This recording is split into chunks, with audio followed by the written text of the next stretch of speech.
આ ભાગવત કથાની અંદર આપ સમસ્ત વૈષ્ણવોનું હાર્દિક સ્વાગત છે. સર્વપ્રથમ ભગવાન શ્રી કૃષ્ણ જે જગતના નાથ છે, ઈશ્વર છે, એમની પ્રસન્નતા માટે આપણે બધાએ ગુણ ગાવાના છે અને એને સાંભળવાના છે. ભગવાનના ગુણોને જ્યારે કોઈ જીવાત્મા સાંભળે છે તો એ જીવનું હૃદય પવિત્ર બને છે. એટલા માટે પ્રતિ દિવસ આપણે ભગવાનના ગુણોને સાંભળવા જોઈએ. ભગવાનના ગુણોને સાંભળવાથી સંસારનો જે જીવાત્મા જે મલિન બનેલો છે એ શુદ્ધ અને પવિત્ર બની જાય છે. અને ઘરે જઈને પણ માણસે પ્રભુનું નામ લેવું જોઈએ.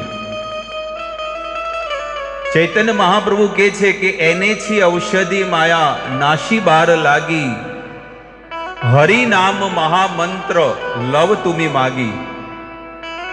ભગવાન કહે છે કે તમારા આ કળિયુગના જીવોના કલ્યાણ માટે હું એક દિવ્ય દવા લાવ્યો છું. દવા, ઔષધિ. શું ઔષધિ છે? કળિયુગ ઉપર, આ માયા ઉપર વિજયની પ્રાપ્તિ કરવા માટે એ ઔષધિ કઈ છે? અમને આપો. ત્યારે ભગવાન કહે છે કે હરિનામ મહામંત્ર લાવ્યો છું. કયો છે? હરિનામ મહામંત્ર. તો સારું છે, કાંઈ વાંધો નહીં, તો આપી દો બધાને. પણ મહાપ્રભુની એક શરત છે. કળિયુગના જીવને માટે મહાપ્રભુ એક શરત મૂકી કે લવ તુમી માગી. તમે લઈ માંગીને લો. તમારે જરૂર હોય તો તમે લો.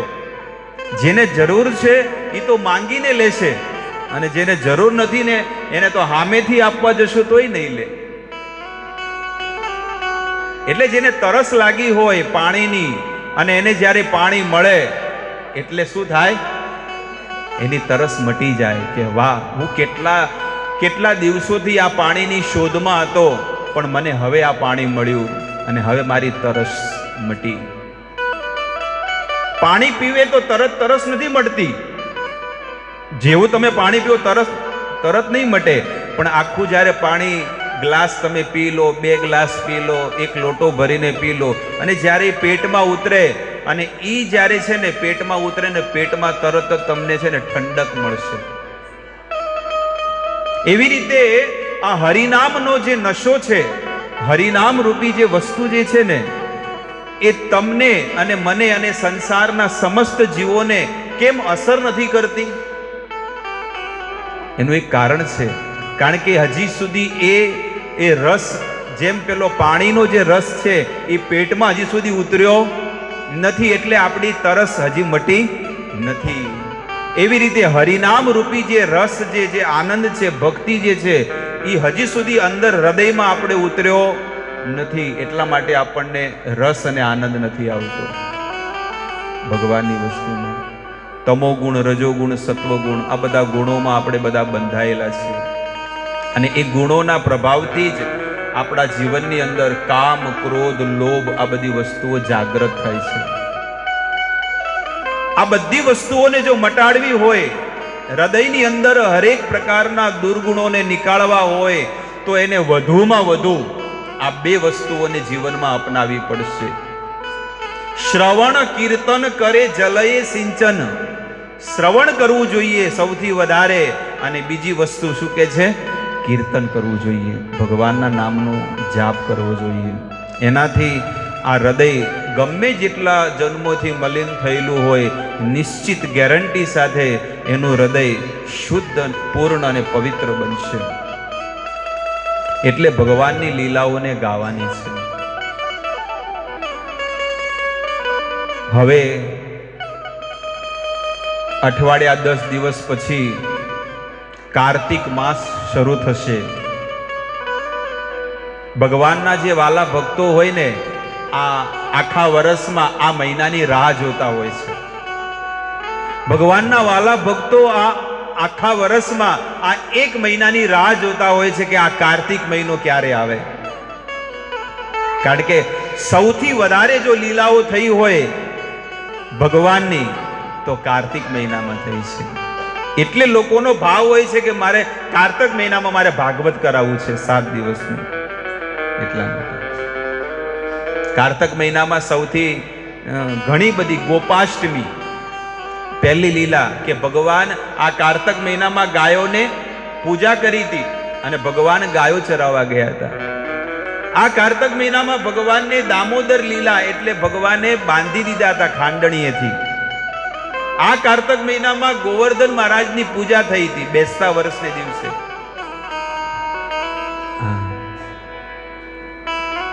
આ કાર્તિક મહિનામાં ભગવાને રાસ લીલા રચી હતી. એક એક કાન ને એક એક ગોપી. વ્રજના રસિક સંતો કહે છે કે ભગવાને અલગ અલગ ગ્રુપ બનાવ્યા હતા. એક ગ્રુપની અંદર એક કાનો હોય, એક કૃષ્ણ હોય ને 2 ગોપીઓ. એક ગ્રુપની અંદર એક ગોપી અને એક જ કાનો. અને એક ગ્રુપની અંદર એક કૃષ્ણ અને 4 ગોપીઓ. એક ગ્રુપની અંદર એક કૃષ્ણ અને 3 ગોપીઓ. આવી રીતે ભગવાને અલગ અલગ વિભાગ કરી અને એમના જે વાલા ભક્તો છે, ગોપીઓ છે, એમને આનંદ આપ્યો છે. આ ગોપીઓને પણ આપણી જેમ મનુષ્ય દેહ મળેલો, પણ આ મનુષ્ય દેહની અંદર એમને એકમાત્ર ભગવાનને જ પ્રેમ કર્યો છે. બસ આ જગત એને હુનું લાગ્યું. જેને ભગવાનની સાથે પ્રીતિ થઈ જાય, પ્રેમ થઈ જાય, એને તો સંસારને મિથ્યા કરી નાખ્યો કે આ જગત ખોટું છે. હું શું કામ આ જગતમાં આટા મારું છું? શું કામ આ જગતની અંદર ફાફા મારી રહ્યો છું? ખોટો ભટકી રહ્યો છું, ખોટો મથી રહ્યો છું. પેલું કે છે ને નરસિંહ મહેતા કે જૂઠો કુટુંબ પરિવાર, આ બધું જૂઠું છે. બસ એમાં ને એમાં લાગ્યા પડ્યા રહે છે એને સુખી કરવામાં. બધા જાણે છે કે મર્યા પછી કાંઈ લઈ નથી જવાનો, કુટુંબ પરિવાર છૂટી જતો રહેશે. બધું મેં જે બંગલા બનાયા, ગાડીઓ લીધી, જે પણ કર્યું, આ બધું મારે મૂકીને જવાનું છે. તો એ માણસ હજી સુધી શું કરે છે? હજી મથે જ છે. યશ લેવો છે, મોભો લેવો છે, ધન કમાવવું છે, આ કરવું છે, એમાં ને એમાં માણસ લાગ્યા કરે છે. બસ પણ ક્યારે કોઈની એવી ઈચ્છા થાય છે કે હું પ્રભુના શરણમાં જતો રહું, બસ હવે મારે પ્રભુ ભક્તિ કરવી છે.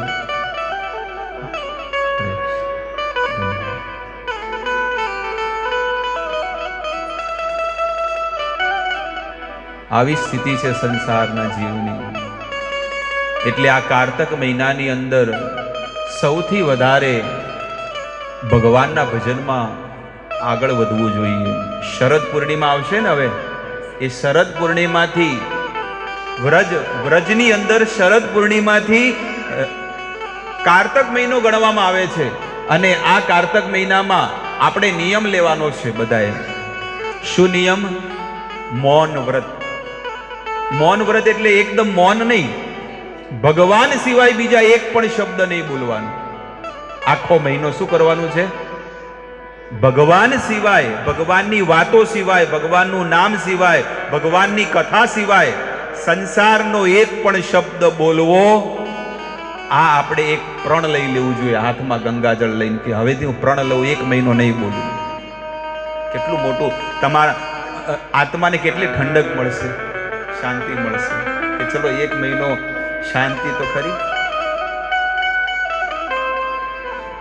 આપણને બધી ચિંતા છે કે હું નહીં હોય તો શું થશે. અરે આ બધા જેટલા વડાપ્રધાનો ભૂતકાળમાં થઈ ગયા, બધા મરી ગયા, પણ તોય દેશ ચાલે છે કે નથી ચાલતો? તમે મને કહો હેડો. લાલ બહાદુર શાસ્ત્રી મરી ગયા, ગાંધીજી મરી ગયા, ફલાણા મરી ગયા, જે પણ હોય બધા નેતાઓ, તો આ દેશ ચાલે જ છે ભારત. એવું નથી કે બંધ થઈ ગયો. ના ના, એ નેતા હોય તો જ ચાલશે, ન કે નહીં ચાલે. એવું છે. એવી રીતે આપણા ઘરની અંદર પણ કેટલાય લોકો જતા રહ્યા તોય આપણું ઘર ચાલે જ છે, આપણું કુટુંબે ચાલે, બધું ચાલે. આપણે હશું તોય ચાલશે, નહીં હોય તોય ચાલવાનું છે. એટલે એવો માણસ એવો વિચાર કરે છે કે બસ શું થશે, શું થશે. એટલા માટે ક્યારેક ક્યારેક એવો નિયમ કરી દો કે અઠવાડિયા માટે મરી જાઓ. અઠવાડિયા માટે શું કરો? મરી જાઓ. મરી જવાનો અર્થ શું છે કે એક રૂમમાં પેક થઈ જાઓ. એક સ્પેશિયલ રૂમ આપણો રાખવો જોઈએ અને એ રૂમની અંદર છે ને બસ માત્ર ભજન કરવું. ભજન, ચિંતન. કાંઈ નહીં થાય. તમારા શરીરને અઠવાડિયા માટે કેટલું મેન્ટેનન્સ ચડે ને આ શરીર ઉપર કેટલું ચડશે ખબર છે? માત્ર 200-250 રૂપિયા ચડે છે, વધારે નથી ચડતું. કેટલું તમે ખાવાના છો? 2 રોટલી. ઘઉંના 20 રૂપિયા કિલો ઘઉં મળે છે અને જો તમારે કાર્ડ હોય ને તો 2 રૂપિયા કિલો આપે છે. આપે કે નહીં આપતા? 2 રૂપિયા કિલો. તો એનાથી પેટ ભરાશે કે નહીં ભરાય? અઠવાડિયા માટે જો તમે છે ને આ સંસાર ભૂલી અને ભગવાનનું ચિંતન ને સ્મરણ કરો તો કેટલી બધી હૃદયની અંદર તમારી અંદર ભક્તિ વધી જશે. 2 ઘડી માટે તમે ખાલી વિચાર કરો, શું રાખ્યું છે આ જગતની અંદર? લૂંટફાટ, માર ને ચોરી, ઝઘડા ને બધું એ જ મગજમારીઓ છે બધી જગ્યાએ. કોઈ જગ્યાએ લાગે છે શાંતિ?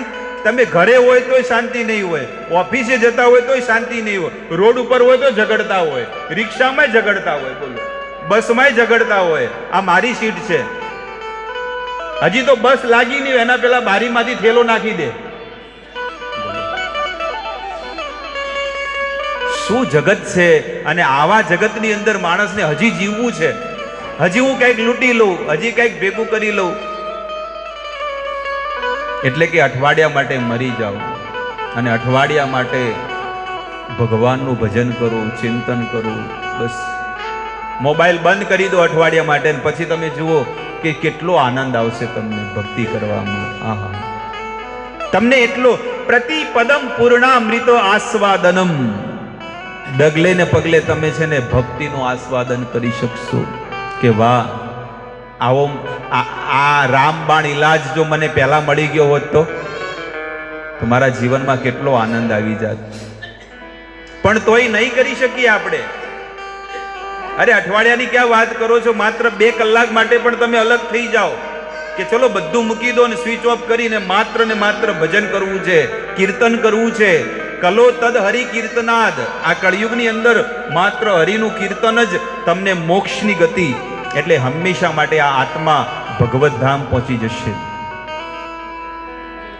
24 કલાકમાંથી 2 કલાક માટે મરી જવું જોઈએ. બધું બંધ કરીને માત્ર સ્પેશિયલ આપણા એક સ્પેશિયલ રૂમની અંદર બેઠા બેઠા ભજન કરો. હરે કૃષ્ણ કૃષ્ણ કૃષ્ણ હરે હરે, હરે રામ રામ રામ હરે હરે. હરી જવું જોઈએ. રોજ 2 કલાકનો નિયમ રાખો, ચિંતન કરો. રોજ રોવો ભગવાન આગળ, રોવું જોઈએ. એવું નહીં કે બાર આસોડા પડે તો જ રોવું કહેવાય.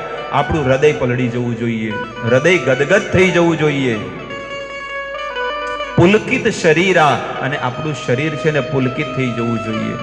આપણા હૃદયનો ભાવ ભગવાનને બતાડવાનો છે કે ભગવાન, હું આ જગતમાં કોઈને પ્રેમ નથી કરતો, હું એકમાત્ર તમને પ્રેમ કરું છું. અને તમને પ્રેમ કરવા માટે હું બધી વસ્તુની કુરબાની આપવા માટે તૈયાર છું. કુટુંબ, પરિવાર, સમાજ, પત્ની, પુત્ર, ધન, અરે ગમે જેટલું મોટું યશ પણ મળી જાય પણ એ પણ તમારા ચરણોમાં સમર્પિત કરવા માંગુ છું. આપણે તો માત્ર મોઢેથી ખાલી કહીએ છીએ કે તેરા તુજકો, અરે પણ ક્યાં લાગે મેરા. આ યુગોથી આ જ વસ્તુ માણસ કહેતો આવ્યો છે. કોઈને છૂટતું નથી, કોઈને નહીં છૂટતું હો. આ તમને ચોખ્ખું કહી દઉં. ગમે જેટલા ઘા પડે ને કથાના અંદર, પણ તોય માણસને કાંઈ પથ્થર ઉપર પાણી રેડો ને કોરો હોય ને એમ કોરો ને કોરો રહે. કોઈ ફરક નહીં પડતો કોઈને. આ હળહળ તો કળિયુગ છે. બધા ભગત થઈ જાય ને બધા ભક્તિ કરે તો આ જગત ખાલી થઈ જાય. બધા ભક્તિ કરે, ભગવાનનું નામ લે, મોક્ષની ગતિ મળી જાય તો આ જગત શું થઈ જાય? તો ભગવાનને ચલાવવું છે કે નહીં? જગત ચલાવવું છે ને ભગવાનને. એટલા માટે ભગવાને એવી માયા મૂકી દીધી છે ને, જેમ પેલી મુમનોણીઓ બુરખો પહેરે ને એ ભગવાને આપણી ઉપર પણ એક બુરખો નાખી દીધો છે બધા ઉપર, એટલે આપણને જગત બીજું કોઈ દેખાતું જ નથી. એને અંદર ને અંદર માણસ ઘોળાયા કરે કે ના ના આજ નહીં તો કાલ સુખી થાય. આવો નોકરી નથી મળી તો કંઈક બીજે કંઈક નોકરી કરવું. જે હોય ખાઈ લે, શાંતિથી જીવન જીવી લે, પણ નહીં, ચેન નથી પડતી અંદરથી. અંદર કંઈક ને કંઈક હજી આ પેલે જતો રહું તો સારું થઈ જાય, ઓય જતો રહું તો હું સુખી થઈ જાઉં, અહીંયા આટલા પૈસા મળશે, અહીંયા આ મળશે, અહીંયા ઓલું થઈ જશે. માણસ રાત દિવસ દોડતો રહે છે, ધાવતે ધાવતે. શું કે છે કે માયામાં એટલો દોડે છે, જેમ પેલા રોડ ઉપર કૂતરા દોડે ને એ માણસ દોડ દોડ કરે છે, દોડ દોડ કરે. શું મળ્યું? એક એકને આંગળી સીધીને કહું કે ભાઈ તમને શું મળ્યું આટલા વર્ષોમાં? તમે કેટલા દોડ્યા હશો નહીં? અમુક કેનેડા ગયા હશે, અમુક ઓસ્ટ્રેલિયા ગયા હશે. હા, લોકો ક્યાં ક્યાં દોડ્યા હશે બોલો? 7 સમુદ્ર પાર દોડતા દોડતા ગયા. પણ હવે કે તમારી પાસે શું છે? કેટલું સુખ ભોગવ્યું? નોટો કેટલી છે? બહુ બધા રૂમો ભરી દીધા, પણ સુખ શું? ભગવાને આ જગતની અંદર બધી વસ્તુ બધી આપી દીધી, પણ પગ નીચે ભગવાને એક વસ્તુને દબાઈ દીધી. એક વસ્તુ દબાઈ, બધી વસ્તુ આપી દીધી. કુટુંબ, પરિવાર, સમાજ, પુત્ર, પરિજન, ગાડી, બંગલા, સંસારની હરેક પ્રકારની વસ્તુ ભગવાને આપી દીધી, પણ એક વસ્તુ ભગવાને પોતાના પગ નીચે દબાવી દીધી. એટલે લક્ષ્મીજીને બધા જ્યારે વૈકુંઠમાં ગયા એટલે લક્ષ્મીજીનો પ્રશ્ન થયો. લક્ષ્મીજી પૂછ્યું કે સ્વામી, તમે આ જગતના જીવોને બધી વસ્તુ આપી દીધી, તો તમારા પગ નીચે તમે શું સંતાડ્યું છે? મને ખાલી કહો ને. હે લક્ષ્મી, મેં મારા પગની નીચે છે ને શાંતિ જે છે ને, સુખ ને શાંતિ જે કહેવાય છે ને, મેં પગ નીચે દબાવી દીધું છે. એ નથી આપ્યું. એ મારા ચરણોની અંદર જ છે.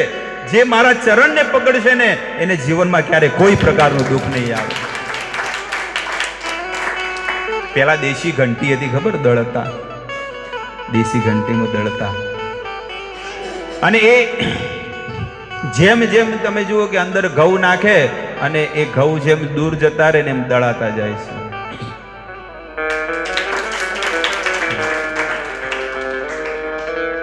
જેમ ઘઉં અંદર એ ખૂંટો આવે, શું કે ખૂંટો, એનાથી દૂર જતો રહે એટલે શું થાય? ધીરે ધીરે 1 ના 2 ફાડ થાય, 2 ના 4 થાય, 4 ના 6 થાય, 8 થાય, દળીને સીધો પાવડર થઈને બહાર જતો રહે. એક ખૂંટો છે. પણ તમે જ્યારે જુઓ કે ઘંટી જ્યારે તમે બહાર કાઢો પથ્થર, પછી જે ખૂંટો છે ને એને તમે એમાં ઘઉં રહે છે કે નથી રહેતા? ગોળ રહી જાય કે નહીં રહી જતા? પણ કેટલા રહે છે? થોડાક જ રહે ને, ખાલી અડધો ટકો રહે, બીજા બધા દળાઈ જાય છે. એવી રીતે આ જગતની અંદર શાસ્ત્રો અને આપણા સાધુ સંતો કે છે કે ઓલો ખૂંટો જે છે ને એ ભગવાનના ચરણ છે. અને જે પણ જીવાત્મા જગતની અંદર ભગવાનના ચરણ પકડીને રાખે છે એ માયામાં ક્યારે દળાતો નથી. અને ભગવાનના ચરણ છોડીને જે દૂર જતો રહે એ માયામાં દળાઈ અને નરકની અંદર દુઃખ ભોગવે છે. એટલે સમજી જજો, ચેત રે મનવા ચેત, તું ચેતી જાજે. આ સાધુ સંતોના જે શબ્દોને છે ને પોતાના હૃદયમાં ધારણ કરજે, તો તારું કલ્યાણ થઈ જશે, તારો ઉદ્ધાર થઈ જશે. જેમ પેલો દળાતો નથી, કેમ? કારણ કે ખૂંટાને પકડીને રાખ્યો છે. એવી રીતે ભગવાનના ચરણોને જે પકડીને રાખે છે ને એને જીવનમાં માયા છે ને એને મુક્ત કરી દે છે. કે હવે આ કોનો થઈ ગયો છે? પ્રભુનો, ભગવાનનો થઈ ગયો છે. જ્યારે કોઈ જીવાત્મા ભગવાનનો થઈ જાય એટલે સંસારમાં એને માયા એને હેરાન નથી કરતી. માયા વિચાર કરે છે કે હવે આ જીવ પ્રભુ તરફ વળી રહ્યો છે તો મારે એને હેરાન નથી કરવા. બીજા બધા માયામાં કેટલાય લાખો લોકો નહીં પડ્યા? લોકો બિલ્ડિંગો ની બિલ્ડિંગો હજી બનાવી જ રાખે છે. નવા નવા પ્રોજેક્ટ, નવી નવી સોસાયટીઓ, નવી નવી ફેક્ટરીઓ. કેટલું કેટલું માણસ વિચાર કરે બોલો. હો પેઢીઓ ઉજી ખૂટે એમ નથી, એટલું બધું માણસની પાસે છે, પણ તો હજી મત કરે જાય છે. અબજો રૂપિયા, મોટી Royals Roy car, BMW car, કેટલી બધી આંગણામાં ગાડીઓ પડી છે, કેટલી બધી સુખ સુવિધાઓ છે, તો એ નવા નવા પ્રોજેક્ટો નાખતા જાય છે, નવી નવી વસ્તુઓ કરતા જાય. કારણ કે એને આ જગતમાં રસ છે, ભગવાનમાં રસ. પણ ભક્તને ભગવાનમાં રસ હોય છે. એટલે આ દામોદર મહિનામાં આપણે એક સંકલ્પ કરવો જોઈએ કે બસ સૌથી વધારે હું હરિના ગુણ ગાઈશ, સૌથી વધારે ભગવાનના જે ભક્તો છે વાલા, એમના હું ગુણ ગાઈશ. આ વાણી મળી છે, આ વાણી મળી છે તો વાણીનો લાભ લઈ લેવો જોઈએ. એટલે આ કારતક મહિનામાં એક સંકલ્પ કરો કે ભગવાન સિવાય કોઈ વસ્તુ નહીં બોલું, મૌન વ્રત ધારણ કરીશ. બીજી વસ્તુ જમીન ઉપર ઊંઘવાનો. ત્રીજી વસ્તુ બ્રહ્મચર્ય વ્રતનું પાલન કરવું કારતક મહિનામાં, આખો મહિનો. આ બધા નિયમો છે વેદોના. અને એટલા માટે આ બધા નિયમોનું જો પાલન કરશું તો આપણે જીવનમાં બહુ ભક્તિના ઊંચા માર્ગ ઉપર આપણે ચડી જશું. આવી વાતો, આવા વિચારો શાસ્ત્ર, ગુરુ અને ભગવાન સિવાય તમને જીવનમાં ક્યારેય નહીં મળે, કોઈ જગ્યાએ નહીં મળે. શરીરને સુખી કરવા માટે રોડ ઉપર કેટલાય લોકો ફરી રહ્યા છે, પણ આત્માને સુખી કરવા માટે તમે જુઓ કેટલા લોકો બેઠા છે, બહુ ઓછા છે. એટલે કહું છું કે આ જગતમાંથી નીકળવું બહુ અઘરું છે. એવી માયા ફટકા પાડે છે, બધાને મારી રહી છે. બધાને સતર્ક રહો. ખબર પેલું 1991માં હિન્દુ મુસલમાનનો ઝઘડો ચાલુ થયો, ખબર છે તમને? એટલે રાતના બધા લોકો શું કહેતા ખબર છે? બૂમ મારતા, જાગતે રહો. એમ આ શાસ્ત્ર પણ એમ કહે છે કે માયા ગમે ત્યારે તમને પાડી નાખશે, એટલે શું કરો? જાગતે રહો, હંમેશા જાગેલા રહો. એક થોડોક પણ જો પગ ફસાઈ ગયો તો તમે માયામાં પડી જશો અને દુઃખ ભોગવતા રહેશો. અને એક જન્મમાં જો તમારું પતન થયું તો આવનારા કોઈ જન્મમાં તમારું કલ્યાણ થાય કે નહીં થાય એની કોઈ ગેરંટી નથી. અત્યારે તમે અહીંયા બેઠા છો પ્રભુના મંદિરે, સત્સંગ સાંભળી રહ્યા છો, તમને બધાને જ્ઞાન છે કે ભક્તિ કરવી છેલ્લું સ્ટેશન છે, એનાથી આગળ બીજું કાંઈ છે જ નહીં. બરોબર છે? અને જો તમે બુદ્ધિમાન બનીને તમે ભગવાનના કાર્યમાં લાગી ગયા તો તમારું કલ્યાણ થશે કે નહીં થાય? ભગવાને જોવે છે કે આને બધું મૂકી દીધું, આને બધું મૂકી દીધું, અને સંસારમાં કોઈ વસ્તુમાં રસ અને આનંદ નથી, તો હવે માત્ર ને માત્ર આને મારું કર્તવ્ય બને છે કે આને મારી પાસે લઈ લેવો જોઈએ. તો આ દામોદર માસ કાર્તિક માસ કહેવામાં આવે છે. અને આ મહિનામાં ભગવાનની બહુ બધી લીલાઓ થઈ છે. હવે આવશે આ કારતક મહિનો, શરદ પૂર્ણિમા. એમાંથી એક ભગવાનની લીલાનું આપણે થોડુંક ચિંતન કરીએ, સ્મરણ કરીએ કે કઈ રીતે ભગવાનની સેવા કરવી જોઈએ, કઈ રીતે ભગવાનને પ્રસન્ન કરવા જોઈએ. દિવાળીનો સમય હતો અને દિવાળીના સમયના દિવસે ઇન્દ્ર દેવતાને પ્રસન્ન કરવા માટે મા યશોદા અને કેટલી બધી દાસીઓ એ ભોગ બનાવવા માટે લાગી છે. અલગ અલગ પ્રકારના ભોગ બનાવે છે અને ઇન્દ્ર દેવતા માટે તૈયાર કરે છે. પણ યશોદાને વિચાર આવ્યો કે રોજ હવાર પડે અને મારા કાનાની રાડ આવે છે. ગોકુળમાંથી હરેક એક બે ગોપીઓ રોજની આવતી જ હોય કે મારા ઘરમાં ભજવાડ કર્યો, માટલા ફોડ્યા, દહીં ઢોળી નાખ્યું, આ કર્યું, ઓલું કર્યું. રોજ કેટલું કેટલું સાંભળવું. અને એક ગોપી જૂઠી બોલે પડે, બે પડે, ત્રણ પડે, પણ રોજનું એનું એ જ મગજ માર્યા. અને વિચાર કરવા જેવો છે કે મારો કાનો તો અંદરથી આવે, ઘરમાંથી પાછો આવે છે. હવે કરવું શું? કોના પર વિશ્વાસ કરવો? ગોપીઓ પર કરવો કે દીકરા પર કરવો? એટલે હવે દીકરાને ન કહી શકે, કારણ કે તો કોરો કટ. ઓલી બધી ગોપીઓ પકડી લાવે કે જો તારો કાનો, અરે કાનો નથી, આ તારો છોકરો છે. કાનો નથી, આ તારો છોકરોને પકડીને લાવી. બોલો તો આમ આંખ મીચળતો મીચળતો અંદર જાય, શું થયું માં? ભૂલી ગોપી દંગ રહી જાય કે આને તો હું પકડીને લાવી છું, આ અંદરથી ક્યાંથી આવ્યો? આવા છે ભગવાન, બહુ લીલાઓ કરે છે પોતાના ભક્તોની સાથે. ભક્તની જે ઈચ્છા હોય ભગવાન એને પૂર્ણ કરે છે. યશોદા માં વિચાર કરે છે દિવાળીના દિવસે, આગલા દિવસે 14 આવે ને, એ 14 ને દિવસે વિચાર કરે છે કે મારા ઘરમાં 9 લાખ ગાયો છે. 1-2 ગાયો નથી, અને બધી દેશી હો, જર્સી નહીં, એચએફ નહીં, એકે બધી દેશી ગાયો. સેવા કરો તો દેશી ગાયોની કરો. લોભ જાગે છે ને 15 લીટરનો માણસને, પેલું 3-4 લીટર આલે, પેલું 15 લીટર આલે, અને એટલી જ ખોરાકી, એટલે માણસને લોભ. ઘણી વાર હું કહું છું કે આવો લોભ સારો નથી. તમે જ્યારે એ ગાયની, ગૌ માતાની સેવા કરો છો ને, એની સેવાના પ્રતાપે તમે બીજા ધંધાની અંદર લાખો કરોડો રૂપિયા કમાઈ જશો.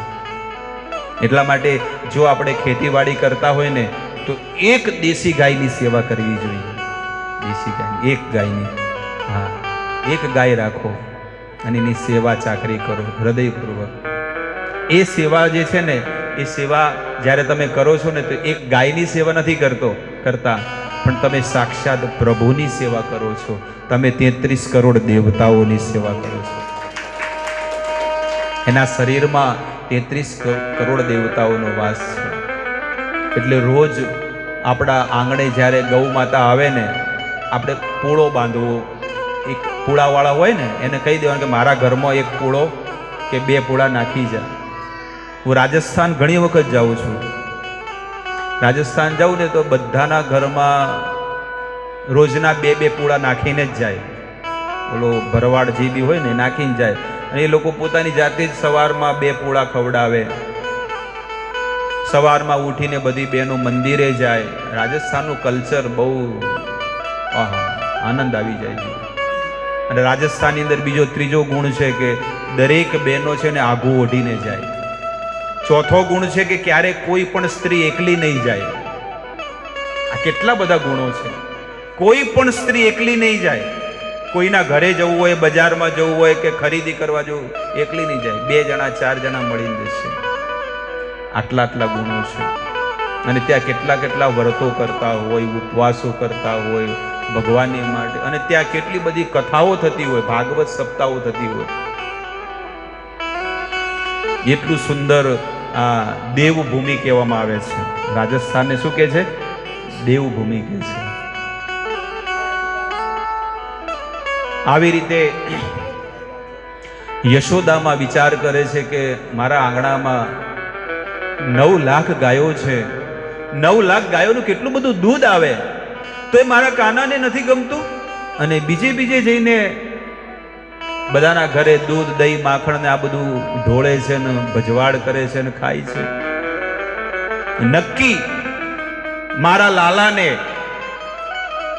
લાલાને આ દાસીઓનું બનાવેલું જે માખણ ને દૂધ જે બધું કાઢે છે ને, એને ગમતું નથી. એટલે હવે હું મારા હાથે માખણ બનાવીશ. મારી જાતે મારા હાથે હું માખણ બનાવીશ. અને જ્યારે કોઈ પણ ભક્ત આવું ચિંતન કરતો હોય ને, તો ભગવાન બહુ પ્રસન્ન થાય કે જો મારી માં યશોદા આજે મારા માટે માખણ બનાવે છે. જ્યારે તમે ભગવાનની માટે જીવન જીવશો, જ્યારે તમે ભગવાનની માટે સેવા કરશો, તો ભગવાન તમારી પર બહુ પ્રસન્ન થાય છે કે વાહ, આ જગતની અંદર લાખો કરોડોને મેં મનુષ્ય અવતાર આપ્યો, પણ લાખોમાંથી કોઈ 1-2 માણસ જ એવો છે મનુષ્ય કે જે મારી તરફ વળ્યો છે અને મારું ભજન કરે છે, મારી ભક્તિ કરે છે. મનુષ્યાણામ સહસ્ત્રેષુ, ભગવદ્ ગીતા 7મો અધ્યાય અને 3જો શ્લોક. 7મો અધ્યાય 3જા નંબરમાં શ્લોકમાં છે. ભગવાન કહે છે મનુષ્યાણામ સહસ્ત્રેષુ કશ્ચિદ સિદ્ધયે. સહસ્ત્રેષુ એટલે કે હજારો લાખો મનુષ્યો આ જગતની અંદર છે, પણ સિદ્ધિ કેટલાને મળે છે? કશ્ચિદ એટલે કે કોક એકને સિદ્ધિ મળે છે. અને એનું પ્રમાણ દેખાય છે કે ન દેખાતું આ કળયુગની અંદર, કે ધર્મનું પાલન કરવા વાળા કેટલા લોકો છે જુઓ, અને પાપ કરવા વાળા કેટલા છે. સાંજ પડે એટલે કેટલા લોકો પાપ કરે, કેટલી બોટલો. દરેક સમાજ, કોઈ બાકી નહીં રહ્યો. કોઈ એમ કે ના અમારો સમાજ પવિત્ર છે, અમારા બાપા પવિત્ર છે, ભૂલી જાઓ હવે. એ તો આબુ રોડ પહોંચી ગયા હોજ પડે એટલે. હા, લોકોને એમ છે કે અમે આ બધું કામ કરીએ કોઈ જાણતું નથી. અરે આ જગતના માણસો જાણે, તમારા સમાજના, કુટુંબના, ઘરના બધા જાણે છે કે તમે કેવા કેવા કામ કરો છો, કેટલા કેટલા પાપ કરો છો, કેટલા કેટલા કુકર્મ કરો છો. પેલો તો બોલી ગયો તો જાડેજા, ગુરુની આગળ, ભગવાન આગળ બોલી ગયો તો, પણ આ એવો જાડેજા છે કે ખતરનાક જાડેજા છે. આ જે છે ને આ ખતરનાક જાડેજા છે. અંદર ને અંદર બધું કેટલું ભર્યું છે. એટલે તમે જુઓ કે એનો શરીરનો તેજ ફીકો પડી ગયો છે. એની વાણીનો જે પ્રભાવ જે છે ને ફીકો પડી ગયો છે. પણ જ્યારે તમે તમારા પાપોને ગુરુ અને ભગવાન આગળ જ્યારે તમે બોલો છો ને, તો તમારું હૃદય હળવું બની જશે. કેટલું બધો વજન તમે ઉપાડીને તમે જશો. તમારે હરિદ્વાર જવું હોય, વૃંદાવન જવું હોય, ક્યાંય પણ જવું હોય તો તમે કેટલો બધો સામાન લઈ જતા હોય ખબર છે? એક અહીંયા થેલો હોય, એક અહીંયાથી, એક કુલી બની જાય. બોલો, પાછળ તો બધું ખાવાનું જ બધું ભર્યું હોય. હું વક્તા બનીને, કથાકાર બનીને ગયો તો, પણ મારો ખાલી એક જ સિંગલ થેલો હતો, બસ, બીજું કોઈ વસ્તુ નહીં. એમાં 3 જોડી કપડા હતા. અત્યારના તો કથાકારને તો 10 બિસ્તરા હોય, અલગ અલગ પ્રકારની સુવિધાઓ, ઘણી બધી વસ્તુ હોય. પણ હંમેશા જીવન સાદું જીવવું જોઈએ, પૂર્ણ પવિત્ર જીવન જીવવું જોઈએ. શરીરને જેટલું જોવે એટલી જ વસ્તુ તમે વાપરો.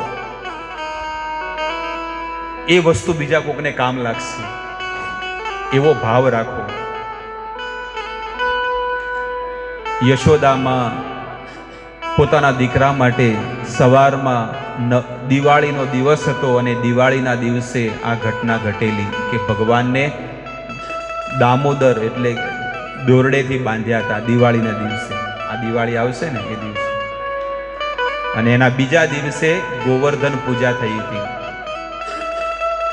ત્યારે ભગવાન 7 વર્ષના હતા, ગોવર્ધન પૂજા થઈ એટલે. અને ભગવાનને જ્યારે ખાંડણીએ બાંધ્યા હતા એટલે ભગવાન 1 વર્ષના હતા, 1 વર્ષ અંદરના હતા. 4 પગે ચાલીને ગયા હતા ભગવાન. તો દિવાળીનો દિવસ હતો અને માં યશોદા વિચાર કરે છે, એકદા ગૃહદાસીશો યશોદાનંદ ગેહિની કર્માંતર નિયુક્તાસો નિર્મમંથ સ્વયં દધી. શ્રી સુખદેવ ગોસ્વામી ગંગા નદીના તટે રાજા પરીક્ષિતને આ કથા સંભળાવી રહ્યા છે. પરીક્ષિત રાજા કહે છે કે મારે હવે માત્ર ભગવાનની નાનપણની અને ભગવાનની બધી જે લીલાઓ વ્રજની અંદર કરી છે, વ્રજમાં, મથુરામાં, દ્વારકામાં, એ લીલાઓને મારે સાંભળવી છે. એટલે સુખદેવજી કહે છે કે હે પરીક્ષિત, એક સમયે નંદ રાણી એટલે કે યશોદા ઘરની દાસીઓને તો બીજા કામમાં લગાડી દીધી કે તમે સાફ સફાઈ કરો. લોકો શું કરે? દિવાળી આવે એટલે લોકો શું કરે? ઘરને સાફ સફાઈ કરે. દાસીઓને કીધું કે તમે સાફ સફાઈ કરો, અને હું આજે મારા હાથે નિર્મમંથ સ્વયં દધી, હું પોતાના હાથે આજે ભગવાનની સેવા કરીશ. ભક્તોનો પણ આવો ભાવ હોવો જોઈએ કે હું પોતાના હાથે ભગવાનને માટે ભોગ બનાવીશ. આપણે ગોવર્ધન પૂજા હોય કે ભગવાનને જન્માષ્ટમીમાં 56 ભોગ લગાવવો હોય તો રેડીમેડ માલ લાવવાની જરૂર નથી. લોકો શું કરે? તૈયાર માલ લાવીને મૂકી દે, લો આ ભોગ. ભોગ ન કહેવાય, આ ભોગ છે. તમે તમારા હાથે આવો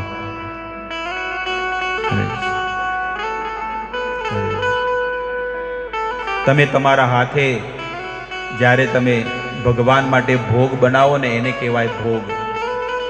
આવી રીતે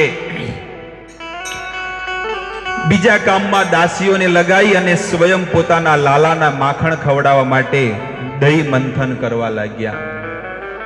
બહુ મોટી ગોળી હતી કાળી, અને એમાં દહીં ભરેલું હતું, અને માં યશોદા એને દહીં વલોવી રહ્યા છે. પણ કેટલા વાગે? 4 વાગે સવારમાં, બ્રહ્મ મુહૂર્તમાં, પરોડિયામાં 4 વાગે માં યશોદા દહીં વલોવે છે. સવારમાં વહેલા ઉઠ્યા અને કે છે, યાની યાની હગીતાની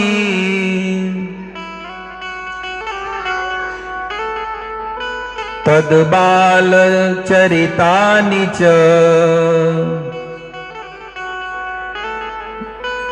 દધી નિર્મંથને કાલે સ્મરંતી તાન્ય ગાયત.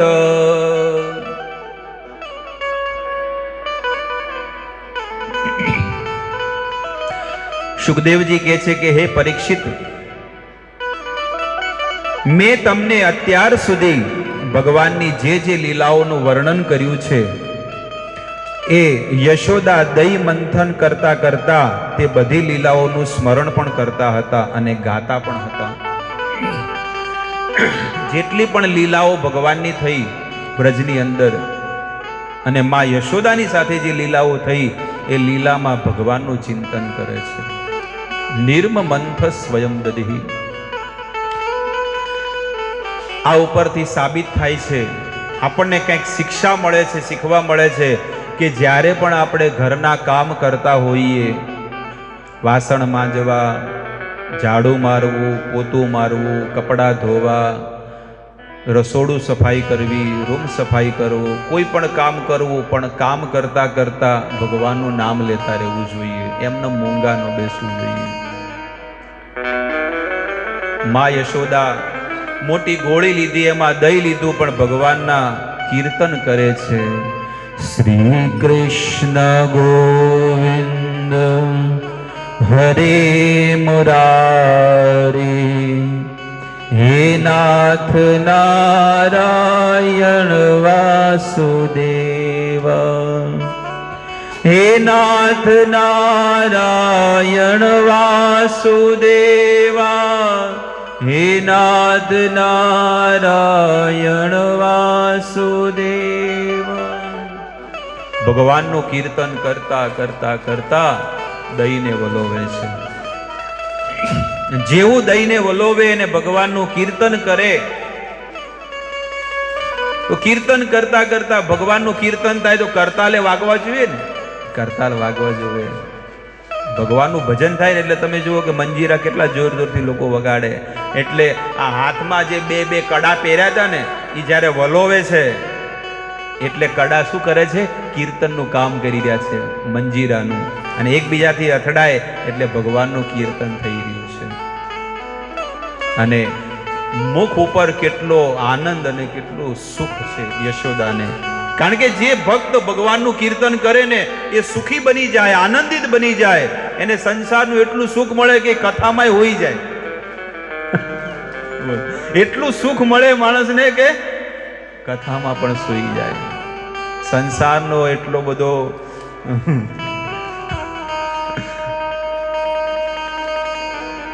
આમ આપણને ઊંઘ આવે છે? બોલો, 2 ગોળીઓ ખાય, 4 ગોળીઓ ખાય, ઊંઘની તોય બોલો ઊંઘ નહીં આવતી માણસને.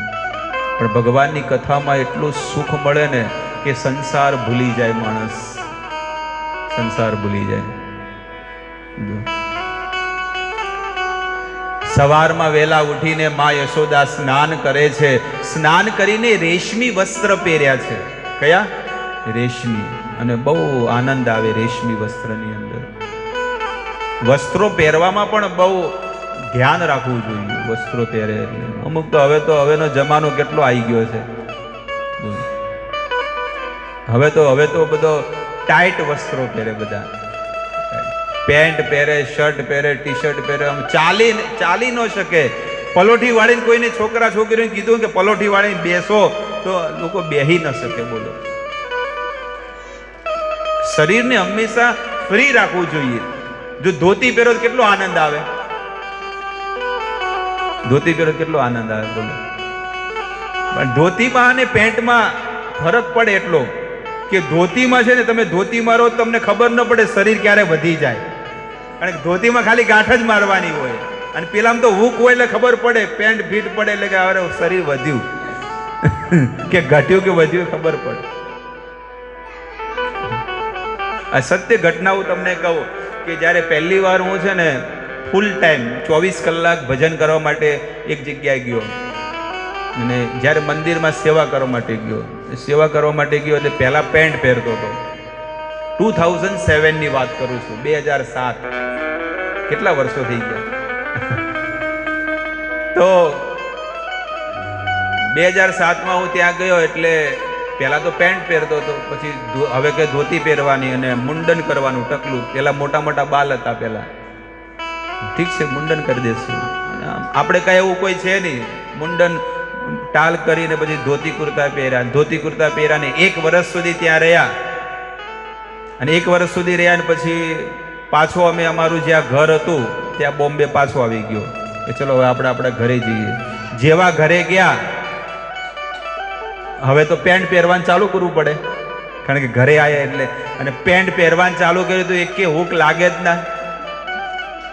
એમાં 2 પટ્ટી આવે ને, ખબર છે, 2 હૂક આવે, એક આગળ આવે ને એક આગળ.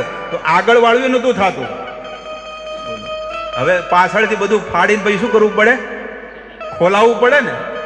જેવું ખોલાયું અને પછી તમે જુઓ કે મહિના પછી ફરીથી ફિટિંગ કરાવવું પડ્યું, પાછું હતું એવું ને એવું કરાવવું પડ્યું.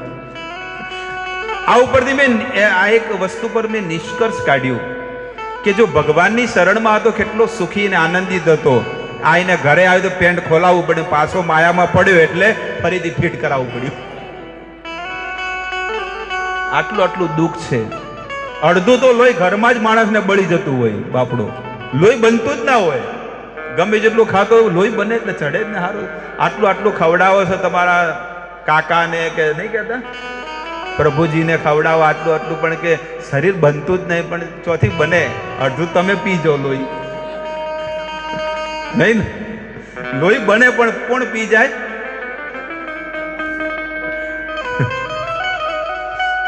પણ પ્રભુના શરણમાં સુખ છે, આનંદ છે. એનો જે અનુભવ કરે ને એને જ મળે એ વસ્તુ.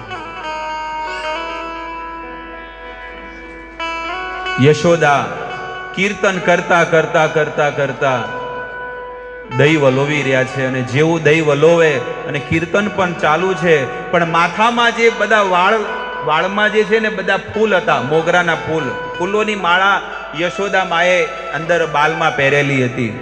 અને જે ફૂલોની માળા હતી ને જ્યારે એ વલોવી રહ્યા છે એટલે ફૂલ વિચાર કરે છે કે આવી માતા કે જેના ઘરે સાક્ષાત પરબ્રહ્મ ભગવાન પધાર્યા હોય અને હું માથે ચડીને બેઠો છું.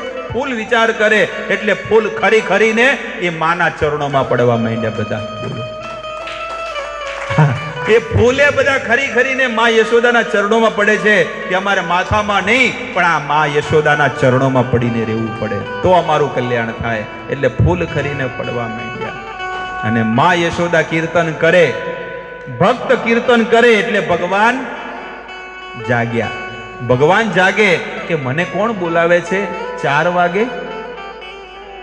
આટલા વહેલા 4 વાગે કોણ માળા કરે છે ઉઠીને? 10 વાગે સવારે 12 વાગે બધા કરવાના છે, પણ 4 વાગે વહેલા ઉઠીને પરોડિયામાં પહેલા મુહૂર્તમાં બ્રહ્મ મુહૂર્તમાં ઉઠીને કોણ માળા કરે? બોલ, કેટલા લોકો ઉઠે 4 વાગે? સાચું કહેજો. પણ માળા કરવાની હોય તો કોઈ ના કોઈ. સંસારના કામ કરવા માટે માણસ વહેલો ઉઠી શકે, પણ સ્પેશિયલ માળા કરવા માટે, ભજન કરવા માટે કોઈ ન ઉઠી શકે. એટલે કે છે કે આ ભક્તિનો માર્ગ છે ને જેવા તેવાનો માર્ગ નથી. એ કોઈક વીરલાનું કામ છે. કોઈ વીર વ્યક્તિ હોય ને એ જ વ્યક્તિ કરી શકે છે. માં યશોદા જ્યારે ભગવાનનું કીર્તન કરે, ભગવાન જાગ્યા, અને જેવા જાગ્યા એટલે ભગવાન છે ને પલંગ ઉપરથી ઉતરવા જાય. મોટો પલંગ હતો મોટો પલંગ હતો, પણ પલંગ તો આટલો ઊંચો હતો ને ભગવાનના પગ આટલા નાના નાના હતા. ભગવાને ચાદર ખેંચી, ચાદરને પેલા બરોબર પકડી કે ચોક નીચે પડી ન જવું, અને ચાદર પકડીને ભગવાન ધીરે ધીરે ધીરે નીચે, પણ નીચે પગ પોકતો જ નથી હજી સુધી. હજી સુધી જમી આવતી કેમ નથી? ક્યાંથી આવે તમારા પગ આટલા નાના? ભગવાન વિચાર કરે છે કે મેં વામન ભગવાન બનીને તો બ્રહ્માંડ માપી નાખ્યું, પણ અહીંયા તો જમી હજી સુધી આવતી નથી પલંગ. વિચાર કરે ભગવાન, આ ભગવાન લીલા કરે છે. ભગવાન નાનો બાળ રૂપ બનાવીને આવ્યા છે, અને ભગવાન નીચે પગ આવતો જ નથી. ભગવાન કે જે થાવું એ થાય, હવે આ ચાદર છોડું છું, જે થાવું ત્યાં પડું કે જાણે ગમે તે જોડે ફ્રેક્ચર થાય. અને પછી ભગવાન પડ્યા નીચે ધડામ દઈને, અને જેવા ભગવાન નીચે પડ્યા પછી 4 પગે ચાલે છે. જોયું છે બાળક 6 મહિનાનું હોય કેવું 4 પગે ચાલે, અને ચાલતા ચાલતા બધા રૂમોમાં ગોતે છે પણ માં મળતી નથી. અને બાળક ઉઠે એટલે પહેલા એને શું જોવે? માં. અને બીજું સ્તનપાન, દૂધ જોવે માનું. તમે દુનિયાભરના લાખો કરોડોના રમકડા આપી દો, પણ એ બાળક કહેશે નહીં, મારે આ નથી જોતું. મારે કોણ જોવે છે? માં. અને માનો પ્રેમ જોવે છે કે માં મારા માથામાં હાથ ફેરવે તો હું સુખી થઈ જાઉં. બસ એવી જ વસ્તુ આ છે.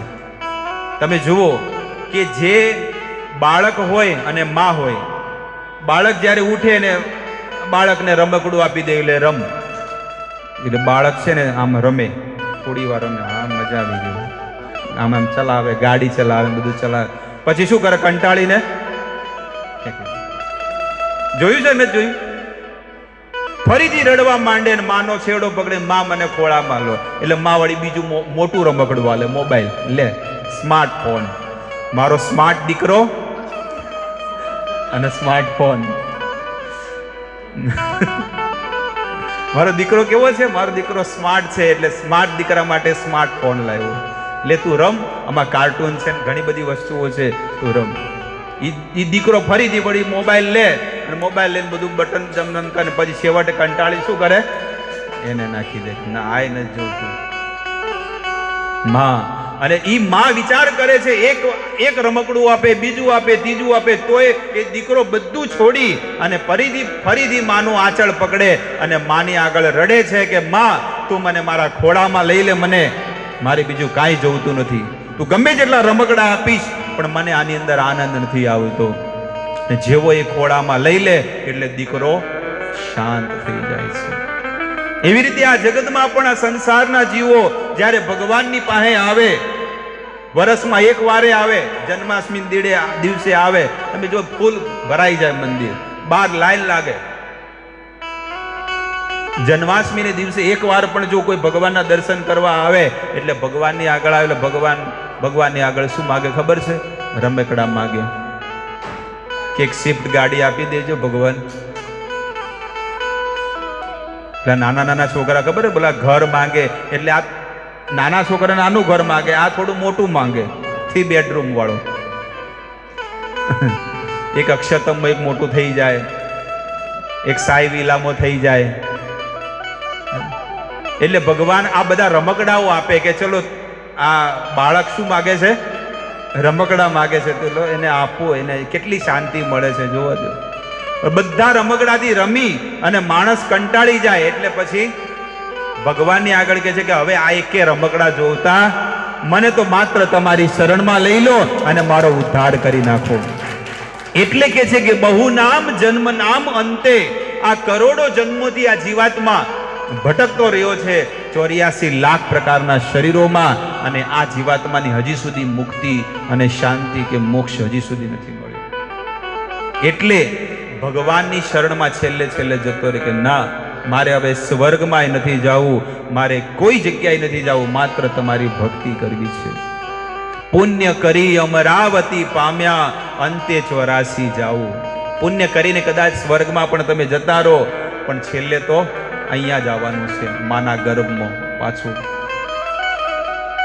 ફરી ચાવેલું ચાવે છે, ફરીથી થૂકેલું ગળે છે. થૂકેલું કોઈ ગળે? પણ આપણે કેટલી વાર ગળી લીધું, કેટલી વાર મનુષ્યનો અવતાર લઈ લીધો. એટલે માં યશોદા હવે વિચાર કરે છે. દીકરો રડે છે ને માનો આંચળ છેલ્લો પકડે છે કે માં મને તમારા ખોળામાં લઈ લો અને મને સ્તનપાન કરાવો. માએ બધા કામ છોડી અને કાનાને પ્રસન્નતા માટે, કાનાની સુખ માટે એને ખોળામાં લઈ લીધો અને ખોળામાં લઈ અને પોતાનો બ્લાઉઝ ખોલી અને માં યશોદા એને સ્તનપાન કરાવી રહ્યા છે. કેવો પ્રેમ છે માં ને દીકરાનો, તમે જુઓ. સ્તનપાન કરાવે માં યશોદા, અને જેવો સ્તનપાન કરાવવા જાય, ભગવાન દૂધ પીવે છે પણ રસોડામાં ચૂલા ઉપર દૂધ મૂક્યું છે અને દૂધ વિચાર કરે છે. આજે દૂધ પણ વિચાર કરે છે કે આ હું આટલા મોંઘા ભાવનું દૂધ અને માં યશોદાએ મને ગેસ ઉપર એટલે કે ચૂલા ઉપર મૂક્યું છે કે હું કેટલાય જન્મોથી તપસ્યા કરી રહ્યો હતો અને ત્યારે મને આજે યશોદાના ઘરમાં દૂધનો લાભ મળ્યો છે. પણ એ દૂધ વિચાર કરે છે કે હવે તો આ માં યશોદાના સ્તનપાન કરી રહ્યા છે એટલે મને હવે સ્વીકાર નહીં કરે. એટલે દૂધ વિચાર કરે છે, જો હું આટલા જન્મોથી તપ કરીને માં યશોદાના ઘરમાં દૂધ રૂપે પ્રગટ થયો અને તોય જો ભગવાન મને સ્વીકાર નહીં કરે, ગ્રહણ નહીં કરે, તો હવે હું આગમાં કૂદી અને આત્મહત્યા કરી દઉં. એટલે દૂધમાં શું થયો? ઉભરો આવ્યો. દૂધમાં ઉભરો આવ્યો. પદ્મગંધા નામની ગાય હતી. કઈ? પદ્મગંધા. 1000 ગાયોનું દૂધને દોવામાં આવે અને એ દૂધને 100 ગાયોને પીવડાવી દેવાનું, ડેરીમાં નહીં ભરવાનું. 100 ગાયોને પીવડાવી અને 100 ગાયોને દોવાનું અને 10 ગાયોને પીવડાવી દેવાનું. 10 ગાયોને દોઈ અને એક ગાય આવે જેનું નામ છે પદ્મગંધા, એને પીવડાવી દેવાનું. અને એ દૂધને દોઈને જે દૂધ નીકળે એની અંદર કમળની સુગંધ આવે, અલગ અલગ પ્રકારના કેને ઔષધિઓની સુગંધ આવે, એને કહેવાય પદ્મગંધા નામની ગાયનું દૂધ. અને આ દૂધ હું મારા કાનાને પીવડાવીશ. કેટલું બધું આપણને જાણવા મળે, શીખવા મળે કે ભગવાનની સેવા કરવી હોય તો સારામાં સારી રીતે સેવા કરવી જોઈએ. કારણ કે આપણે ત્રિભુવનના નાથ ઈશ્વર ભગવાનની સેવા કરી રહ્યા છીએ, એટલે ભગવાનને કોઈ પણ પ્રકારની વસ્તુમાં કચાશ રાખવી ન જોઈએ. હવે દૂધ વિચાર કરે છે કે હવે મારે તો હવે જીવવું નથી, હું તો મરી જઈશ, ભલે મારે આત્મહત્યા કરવી છે. એટલે દૂધ ઉભરાણું અને આગમાં કૂદી આત્મહત્યા કરવા વિચાર જાય છે. જેવો દૂધમાં ઉફાણ આવ્યું અને માં યશોદાને અવાજ આવ્યો, અરે રે રે રે, મેં કેટલી મોટી ભૂલ કરી, પેલું દૂધ મૂક્યું છે અને તો ઉભરાઈ રહ્યું છે. ભગવાનને એક બાજુ મૂક્યા અને દોડતી ચૂલામાં ઈંધણ હતું ને એ પાછું કર્યું અને પાછું કર્યું, દૂધ પાછું બેહી ગયું, શાંત થઈ ગયું. ના દૂધ છે ને પાછું નીચે બેહી ગયું ને દૂધ વિચાર કરે કે ના મારી તો થોડી ઘણી કદર કરી, એમ મને કોઈક બચાવવા આવ્યું.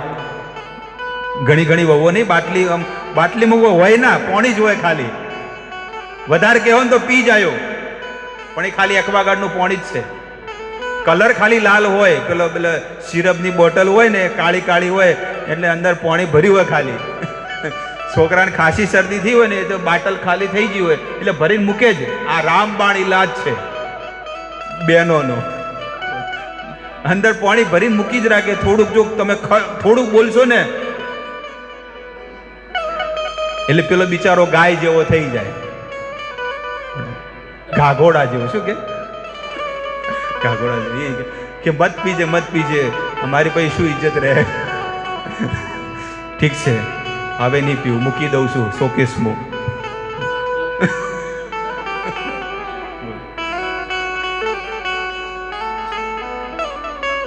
આ ઘરે છે ને ફુવાઈ શીખવાડ્યું હોય, ફુવા હોય મામા હોય માહા હોય એને શીખવાડી જ મોકલે તારે આ રામબાણ ઈલાજ રાખવાનો, એટલે તાર સીધો દોર રહે. અને તોય ના કહે તો હું તો પંચમાં બેઠો જ છું, તો પછી તું ચિંતા મત કરજે. આવી દશા છે. માં યશોદા એ દૂધ બેહી ગયું અને માં યશોદા હવે કાનાને શોધવા જાય છે. કાનો ક્યાં છે? પણ અહીંયા તો ભગવાનને એટલો ગુસ્સો આવ્યો, એટલો ક્રોધ આવ્યો. ભગવાન વિચાર કરે છે કે જુઓ, આ સંસારના જીવો મને પ્રાપ્ત કરવા માટે કેટલું તપ કરે છે, તપસ્યા કરે છે, મહેનત કરે છે, અને હું બધું છોડી અને ગોલોક વૃંદાવન ધામ, મારું વ્રજ ધામ છોડી અને હું આ માં યશોદાના ઘરે મેં જન્મ લીધો કે માનું સ્તનપાન કરું, માં મને પ્રેમ કરે. પણ એક 50 રૂપિયાનું દૂધ માટે ત્રિભુવનના નાથ ભગવાનને છોડીને અહીંયા જતી રહી. આજે એને શીખવાડી દઈશ, આજે એને સબક શીખવાડવું જ પડશે મારે.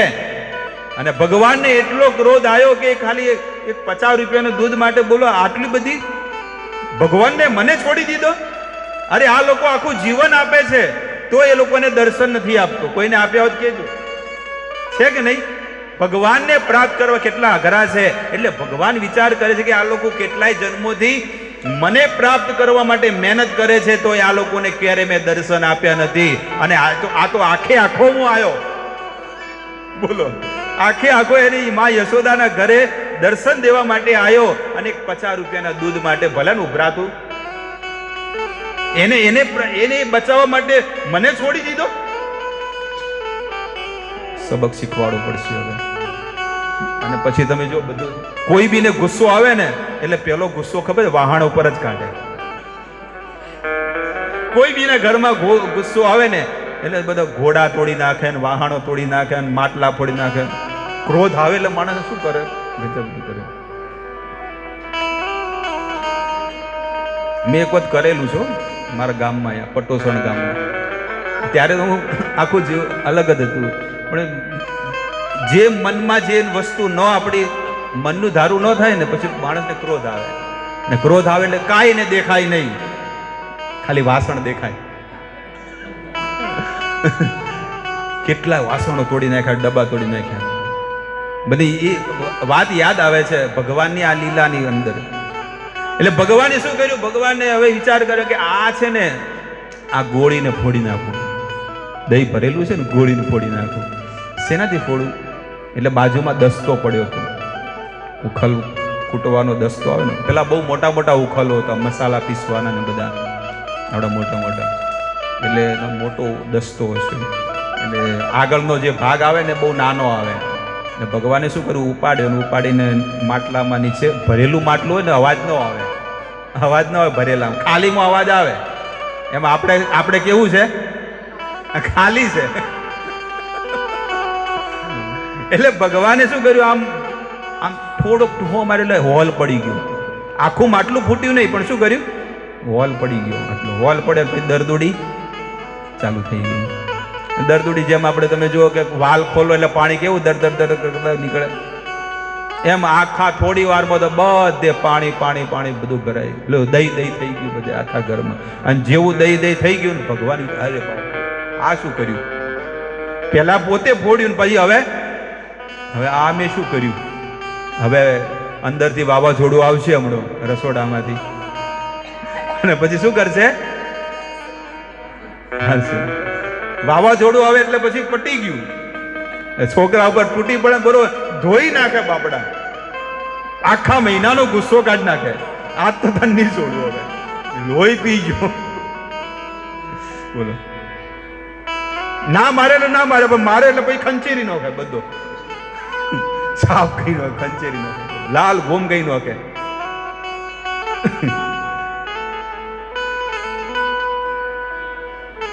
ભગવાન હવે આટલા નાના નાના પગ, 6 મહિનાના બાળકના પગ કેટલા હોય? 6-8 મહિનાના બાળક. હવે આટલા નાના નાના ભગવાનના પગ, અને આખા ઘરમાં દહીં દહીં થઈ ગયું. ભગવાને દહીંમાં જાય એટલે પગલા પડે ને બધા, પગલા પડતા પડતા પડતા આખા ઘરની અંદર ભગવાન ફરે છે, શોધે છે કે એવી કઈ જગ્યા છે કે જગ્યામાં જઈને હું સંતાઈ જાઉં. કોક તો જગ્યા મળવી જોઈએ. એટલે જોયું કે અંધારું છે. અંધારું હતું ને એક ટેબલ હતું, ટેબલ પર ઉખલ હતું ને ઉખલની પાછળ ભગવાન સંતાઈ ગયા. અને ઉખલ પર મોટું માટલું બાંધેલું હતું, એમાં વાસી માખણ હતું. માટલું ઉતાર્યું અને વાસી માખણ ભગવાન ખાવા માંડ્યા. અઠવાડિયા પહેલા જે બનાવ્યું હોય ને એ માખણ ખાવા માંડ્યા. આપણી જેમ નહીં 6 મહિના જૂનું ફ્રીઝરમાં મૂકેલું હોય ને 6 મહિના જૂનું, ધ ટેસ્ટ ઓફ ઇન્ડિયા કયું કહેવાય? અને તોય કે ધ ટેસ્ટ ઓફ ઇન્ડિયા, આ ઇન્ડિયાનો ફર્સ્ટ નંબરનો ટેસ્ટ છે 6 મહિના પહેલા. ભગવાન હવે એ વાસી માખણ અઠવાડિયા પહેલાનું ખાય છે અને ભગવાન માં યશોદાને દેખાડે છે કે જો તે મને સ્તન ના પાન ન કરાયું તો મારે આ બધું વાસી માખણ ખાવું પડ્યું. હવે માં યશોદા જેવા રસોડામાંથી બહાર આવ્યા, દૂધને તો નીચે ઉતારી દીધું, પણ જેવા બહાર આવે તો આખા ઘરમાં શું થઈ ગયું છે? દહીં દહીં દહીં દહીં થઈ ગયું.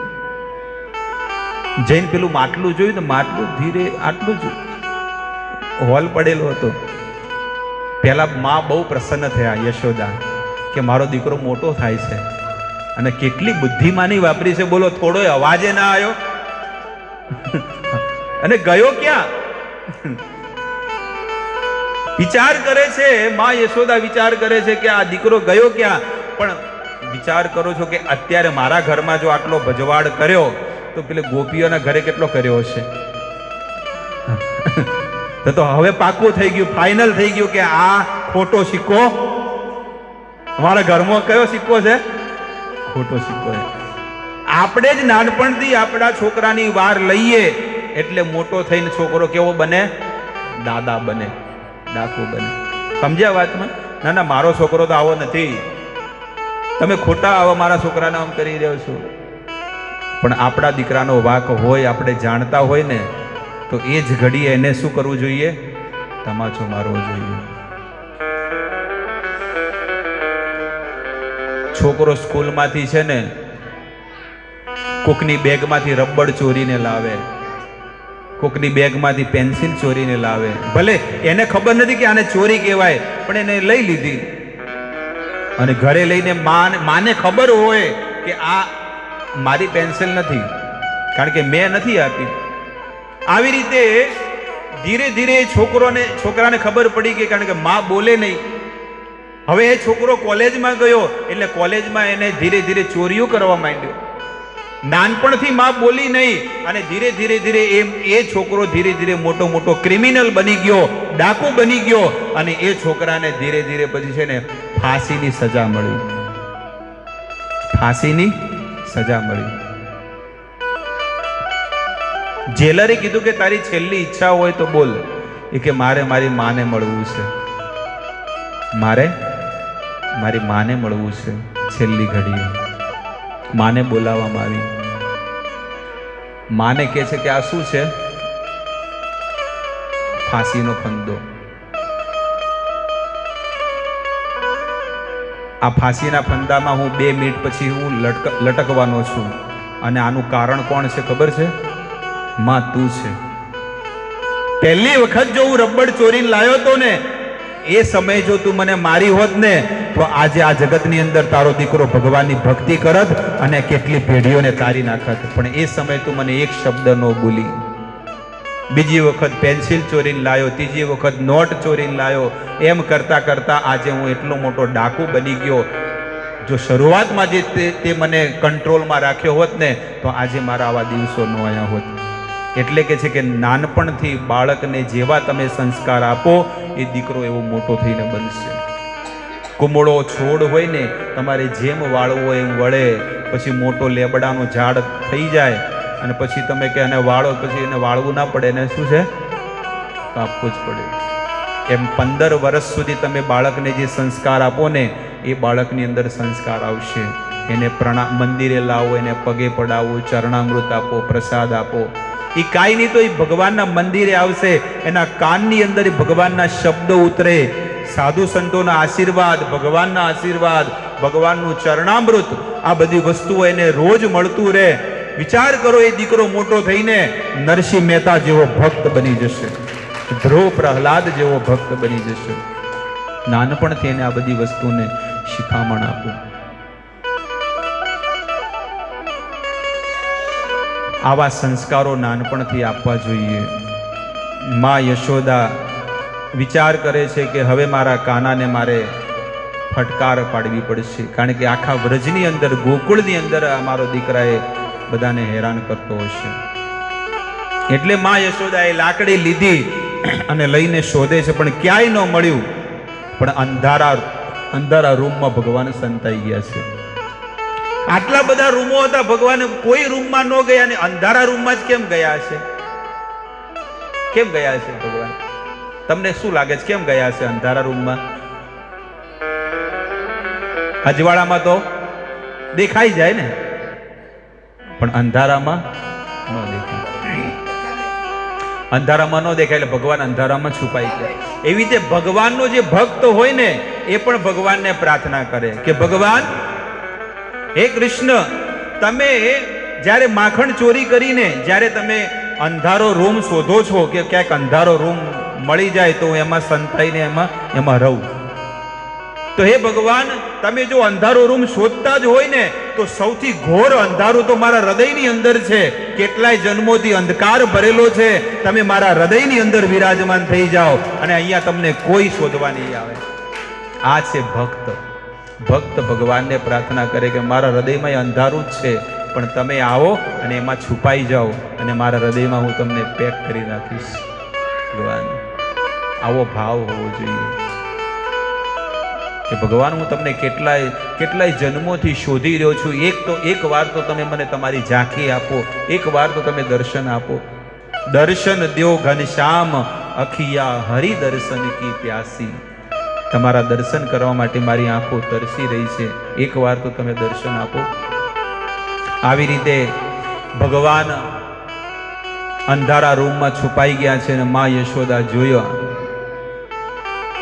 ક્યાં છુપાણો છે કાના, અને જોરથી અવાજ આવ્યો એટલે ભગવાન કીધું કે વાવાઝોડું આવે છે. એટલે કે ભાગો. વાવાઝોડું આવે એટલે પેલા ઉડી જાય, એના કરતે ભાગવું તો પડે ને. એટલે ધમકું જોરથી માર્યું અને પછી ક્યાં જાય છે, આજે નહીં છોડું તને. માં યશોદા જાય, કાનો આગળ અને માં યશોદા પાછળ લાકડી લઈ અને આજ ખાંડણીએ તને બાંધીશ. અને ભગવાન તો દોડ્યા અને ભગવાન ગોકુળની અંદર આખા ગોકુળમાં ફરાવે છે માં યશોદા. ક્યારેક ઓલી ગલીમાં જાય, ક્યારેક ઓલા ઘરમાં જાય, ક્યારેક ઓલી જગ્યાએ જાય, એમ આખા ગોકુળમાં ભગવાન ગોળ ગોળ ગોળ ગોળ ગોળ માં યશોદાને ભમાવી રહ્યા છે, ફરાવી રહ્યા છે. માં યશોદા થાકી ગયા. સવારથી લઈને સાંજ પડી ગઈ પણ ભગવાન હાથમાં નથી આવતા. એટલે ભગવાન એમ દેખાડે છે કે હું કોઈના હાથમાં આવતો. ભક્ત મારી પાછળ બહુ દોડે છે મને પ્રાપ્ત કરવા માટે, પણ હું કોઈના હાથમાં નથી આવતો. કારણ કે લોકોને શું જોવે છે? માયા, સંસાર જોવે છે. એટલે જ્યાં સુધી તમને સંસાર ભોગવવાની ઈચ્છા હોય, ભગવાન કે હું તમારાથી દૂર જતો રહીશ. જે દિવસે તમારા હૃદયની અંદર એક જ ભાવના હશે કે મારે ભગવાન જોવે છે, એ દિવસે ભગવાન કે હું તમારા હૃદયમાં આવી જઈશ, તમારા હૃદયમાં વિરાજમાન થઈ જઈશ.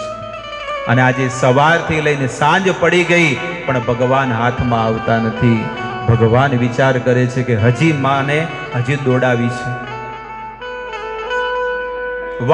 વાળના જે ચોટલો અંબોડો વાળ્યો હતો ને, અંબોડો નીકળી ગયો માનો, અને માના એટલા રેશમી વાળ હતા અને બધા વાળ છૂટા થઈ ગયા.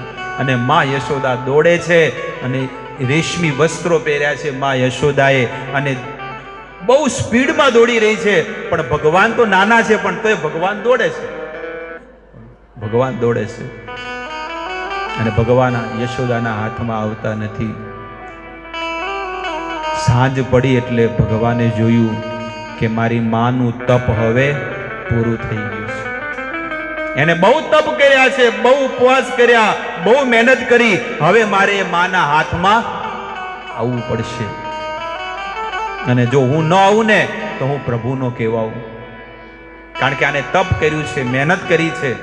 અને હવે તો આખો દિવસ મહેનત કરી, તડકામાં, ખરા તડકામાં મને પકડવા આવી છે. એટલે મારે હવે એના હાથમાં આવી જવું છે. યશોદાના હાથમાં લાલો પકડાઈ ગયો. જેમ પેલો પાંજરામાં ઉંદરડું કેવું આવે, સપ કરતું બેહી જાય ને, એમ અહીંયા પણ પાંજરામાં ઉંદરડો આવી ગયો. હવે વાવાઝોડું લઈ ગયું, પકડી લઈ લીધું. પછી શું કરે માં યશોદા?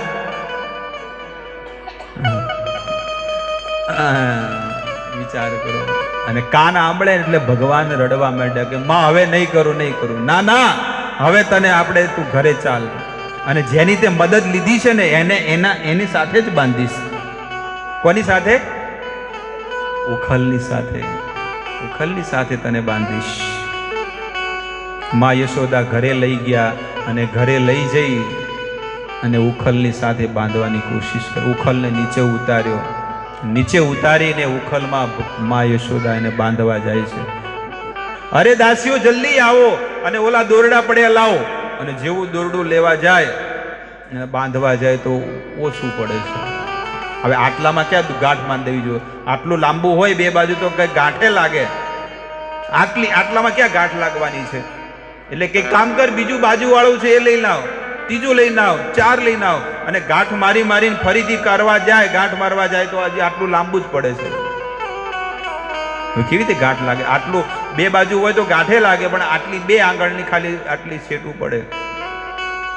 હવે શું કરે?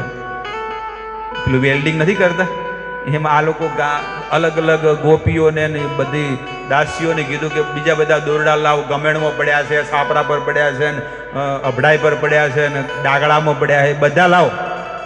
બધા દોરડા ગાંઠ મારીને બધા કરે તો એ 2 આંગળ ઓછા પડે છે લાલાને બાંધવામાં. કમર આવડી જ છે, આટલી જ કમર છે, પણ કેટલા બધા દોરડા લાવી દીધા. અને પછી તમે જુઓ કે કોઈ ઘરમાં થોડું ઘણું પ્રોબ્લેમ આવે, ઝઘડા થાય એટલે આખો વાહ ભેગો થાય કે નહીં થતો? એમ આજે આખી ગોકુળની બધી ગોપીઓ આવી અને ગોપીઓ જોઈને હસે છે. તમાશો જો બરોબર થયું, સારું થયું. રોજ અમારે હેરાન કરતો તો આજે પકડાઈ ગયો છે. અમુક ગોપીઓનું હૃદય બળવા માંડે છે કે આ માં શું કરીને. માં આને બાંધો મત. આ લાલાના ભાગ્યમાં ક્યારે બંધન લખ્યું જ નથી. એટલે તમે જો આટલા બધા દોરડા લગાયા તોય આ કાનો બંધાતો નથી. એટલે કે છે આના ભાગ્યમાં બંધન લખ્યું, આપણા ભાગ્યમાં બંધન લખ્યું છે, ભવ બંધન. આ તો પર ભવ બધાને બંધનમાંથી મુક્ત કરવા વાળા છે. ગોપીઓ તમે છાની રહો, તમે જ આ લાલાને કાનાને મોઢે ચડાયો છે. અને રોજ હવાર પડે ને તમારા લાલાએ આ કર્યું, તમારા લાલાએ ભજવાડ કર્યો, તમારા લાલાએ માટલા ફોડ્યા, દહીં ખાઈ ગયો, વાંદરાઓને ખવડાવે છે, ઓલું કરે છે, મોટી ટોળકી બનાવી છે, મોટું ગ્રુપ બનાવ્યું છે, આ કર્યું છે, મંડળી બનાવી છે. રોજ ક્યાંક ને ક્યાંક તમે અંદર ઝઘડા કરવા લઈને આવો છો. તો આજે તો હું મારા લાલાને સબક શીખવાડીશ તમારી સામે જ. જાઓ, તમારા ઘરેથી પણ લઈને આવો દોરડા. બધાના ઘરેથી દોરડા લઈને આવે, પણ તોય અહીંયા કાંઈ થતું નથી. હવે માં યશોદા વિચાર કરે છે કે હારું શું થાય? જાદુ મંતર થાય છે કે શું થાય? ખબર નથી પડતી. આ 2 આંગળી કેમ ઓછી પડે છે? એટલે ભગવાન વિચાર કરે છે, ભગવાન કે છે આ જગતના જીવોને કે આ 2 આંગળી કેમ ઓછી પડે છે? મને બાંધવામાં 2 આંગળી કેમ ઓછી પડે છે? એ 2 આંગળી ઈ છે કે પહેલી આંગળીનો અર્થ ઈ છે કે જ્યાં સુધી મારો ભક્ત મને પ્રાપ્ત કરવાની કોશિશ નથી કરતો અને હું મારા ભક્તની ઉપર કૃપા નથી કરતો, ત્યાં સુધી હું ભક્તિના બંધનમાં બંધાતો નથી. એટલે તમે જુઓ, ભક્તે એટલે માં યશોદાએ કેટલી કોશિશ કરી કે મારે ભગવાનને બાંધવા છે, અને ભગવાને પછી દયા કરી. 1 આંગળી માં યશોદાની અને 1 આંગળી ભગવાનની. આ 2 આંગળી જે ખૂટતી હતી ને એ ભગવાને હવે શું કર્યું? પૂરું કરી દીધું. એ પૂરું કરી દીધું. એટલે હવે ભગવાન ખાંડણીએ બંધાઈ ગયા. પછી બધી ગોપીઓ શું કહે?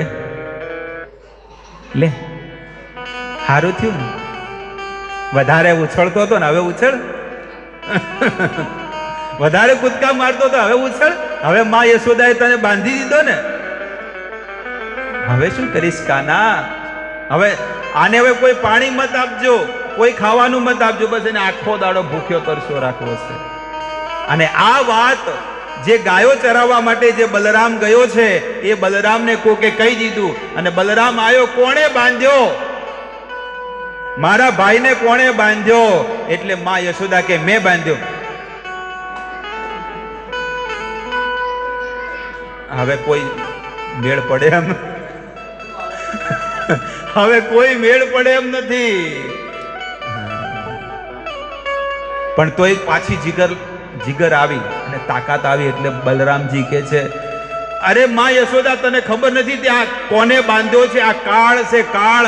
જેને ગીતામાં વિરાટ સ્વરૂપ બનાવ્યું હતું એ આજે તારા ઘરમાં પ્રગટ થયો છે. તે તારા કાળને બાંધી દીધો છે. અરે આ કોણ છે તને ખબર છે કે આને વામન ભગવાનનું રૂપ લઈ અને 2 પગમાં તો આખું બ્રહ્માંડ માપી દીધું, એ તારા ઘરમાં આજે પ્રગટ થયો છે. અરે આ એ ભગવાન છે કે જેને હિરણ્યકશિપુની છાતી ફાડી અને નરસિંહ ભગવાન રૂપે પ્રગટ થયા હતા, એ ભગવાન આજે તારા ઘરમાં પ્રગટ થયો છે. અરે આ એ ભગવાન છે કે જેને મત્સ્ય રૂપ લીધું.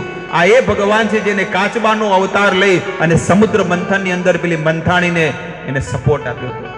આ એ જ અવતાર ભગવાનનો છે કે જેને પરશુરામનો અવતાર લઈ અને આ પૃથ્વી પર 21 વખત ક્ષત્રિયની નક્ષત્રી કરી દીધી હતી. આ એ ભગવાન તારા ઘરમાં પ્રગટ થયો છે અને એને તે બાંધ્યો છે. અચ્છા, આ વામન બનીને આવ્યો, આ નરસિંહદેવ બનીને આવ્યો હતો, ભગવાન બનીને આવ્યો હતો, આ પરશુરામ બનીને મારા ઘરમાં આવ્યો, અને તું કોણ છે?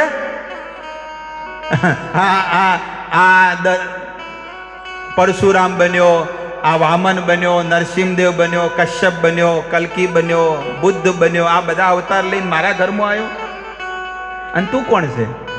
તું કયો અવતાર છે? અરે માં, તું મને નથી ઓળખતી, હું કોણ છું?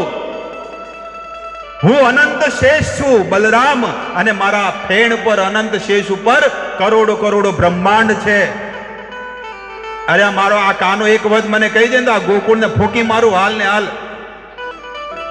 આવું જ્યારે ભગવાને બલરામજીએ કીધું એટલે માં યશોદા કે ગોકુળને ફૂંકવાની ક્યાં વાત કરે છે? ઉભો રે, હું તને અહીંયા બાંધી દઉં. અને ભગવાન નાઠા, બલરામજી તો દોડતા, હવે નથી ના, કાંઈ કરવું નથી, બોલું. નાઠા ભાગ્યા. દિવાલ હતી ને, દિવાલને ઠપકી, કારણ કે ગેટ બંધ કરી દીધો હતો એટલે દાસીને કે ગેટ બંધ કરી દે, આજે આને બાંધવો છે. આ જે ચોર છે એની જો વાર લેવા આવે બધાને બાંધું, જ્યારે નંદ બાબા આવે તો એને બાંધી નાખું. એટલે બલરામજી તો દિવાલ કૂદીને બહાર ભાગી ગયા. થોડું ઠંડુ પડ્યું ને એટલે પાછા આયા. આ તો તાજા ગામો ન જવાય, ન કે છે ને તકલીફ પડી જાય. એટલે માં યશોદાને મગજ થોડું ઠંડુ થઈ ગયું ને એટલે એ તો રસોડામાં રૂમમાં બધે કામ અલગ અલગ કરવા માંડ્યા. એટલે પાછો બલરામ આવ્યો, દિવાલ કૂદીને આયા. તને કેટલી વાર કીધું કે ભાઈ આવી મસ્તી મત કર, તોફાનો મત કર, માટલા મત ફોડ, જેવા કર્મ કર્યા હવે ભોગવ, હું શું કરું? એટલે ભગવાન કહે છે મન બચાવ, આ ફેરે મન બચાવ. હવે તને કોઈ બચાવે એમ નથી. મેં તો બહુ મહેનત કરી પણ માની આગળ ન ચાલે, બીજા બધાની આગળ ચાલે, પણ માની આગળ તો હું હારી ગયો. કાના, તને તો ખબર છે ને કે મેં તો કેટલા મોટા મોટા પરાક્રમો કરી નાખ્યા છે અલગ અલગ અવતારોની અંદર, પણ માની ભક્તિના બંધનમાં હું બંધાઈ ગયો છું. ભક્તિ બહુ ઊંચી વસ્તુ છે ભક્તો, કોઈને નથી મળતી. તમને મળી છે, તમે બહુ ભાગ્યશાળી છો કે મારા હૃદયની અંદર ભગવાનની ભક્તિ છે. મારા હૃદયની અંદર મને એટલો પ્રેમ છે કે હું ભગવાનના મંદિરે આવ્યો, ભગવાનનું ભજન કરું છું, ભગવાનની માળા કરું, એકાદશી કરું, હું ભગવાનના ધામમાં દર્શન કરવા જાઉં છું. કેટલો ભાગ્યશાળી છું. બાકી બધાને ભગવાન બોલાવતા પણ નથી પોતાના ઘરે. એટલે આવો પુરુષોત્તમ મહિનો, આ દામોદર મહિનો કહેવામાં આવે, આ દામોદર માસની અંદર કાર્તિક મહિનામાં બહુ સાધના કરો, બહુ ભજન કરો, બહુ તપ કરો, બહુ સત્સંગોને બહુ સાંભળો, બહુ કથાઓને સાંભળો. અને આપણા ગામમાં, આપણા ઘરે પણ આવા કથાઓ અને કીર્તનો રાખવા જોઈએ. આ દામોદર માસમાં, કાર્તક મહિનામાં રોજ સવારે ને સાંજે આપણા મંદિરમાં શું થાય છે? દીપદાન થાય છે. એ દીપદાનનો પ્રસંગ આપણા ઘરમાં પણ રાખવો જોઈએ કે મારા ઘરે પણ દીપદાનનો ઉત્સવ રાખવો છે. ભક્તો જેના ઘરમાં દીપદાનનો ઉત્સવ રાખે ને એની બધી પેઢીઓ તરી જાય છે, એટલી બધી મહિમા આપણા વેદોમાં બતાવી છે. એટલે આપણા ઘરે પણ દીપદાનનો ઉત્સવ રાખવો જોઈએ. આ કાર્તક મહિનો શરદ પૂર્ણિમા પછી આવશે એટલે દરેકના ઘરે આપણે દીપદાનનો ઉત્સવ રાખશું. હવે બલરામજી તો આયા. હવે પેશન્ટ શું છે? જે પેલો દર્દી છે ને, દર્દી, એ તો રડે છે. દર્દી શું કરે છે? રડે છે. આંખ ઉપર ચોળે. પણ આંખમાં શું લગાવ્યું છે? કાજલ. કાળી કાળી. પેલા પેલી ડબ્બી આવતી, ડબ્બીથી આમ લઈ અને પછી આમ લગાડતા. હવે પેન્સિલ આવી. પેલા મેસ ડબ્બીથી કરતા, એની ઓરિજિનલ હતી. એ ઓરિજિનલ મેસ હતી ને એ સુરમા એને કહેવાય હિન્દીમાં. સુરમા એ તમારી આંખોની અંદર તેજ વધારે, તમારા આંખોની અંદર અમી આવે, તમારી આંખોની અંદર જે શું કહેવામાં આવે કે નંબર હોય કાંઈ પણ હોય તો બધું જતું રહે, કચરો હોય તો પણ જતો રહે. આવી રીતે માં યશોદાએ કાજળ લગાડ્યા હતા. અને અહીંયા આગળ પણ અહીંયા અથવા તો કાનની પાછળ કાળું ટપકું કરે કે મારા લાલાને કોઈની નજર ન પડે.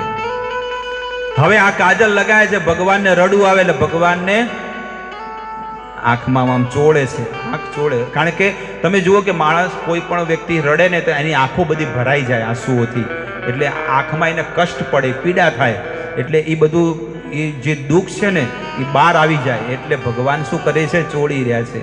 અને જેવા ચોળે એટલે આખી આંખો ને ગાલ ને બધું કેવું થઈ ગયું? કાળું થઈ ગયું. અને જેવું કાળું થઈ ગયું એટલે એ લીલાનું સત્યવ્રત મુનિ એનું ચિંતન કરે છે. બહુ સુંદર ચિંતન કરે છે કે વાહ પ્રભુ કેવા રૂપાળા લાગે છે. રડી રહ્યા છે ભગવાન.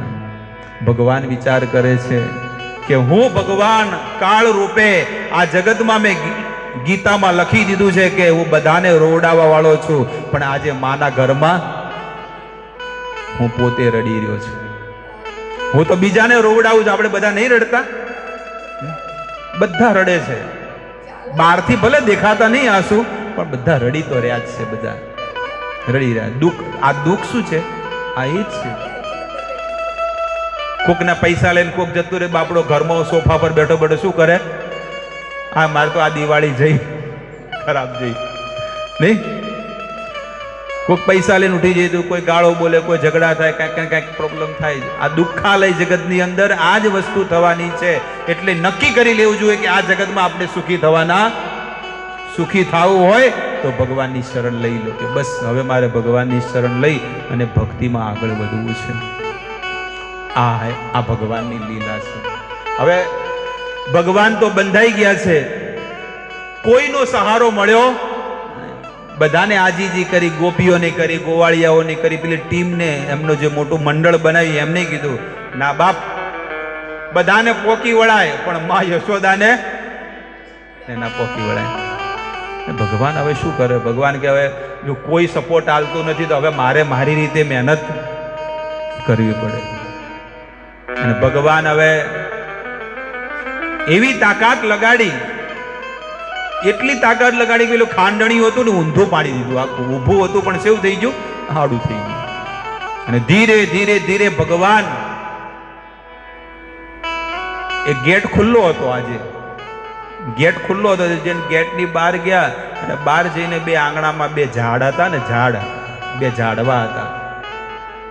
નલકુંવર અને મણિગ્રીવ બે ઝાડવા હતા.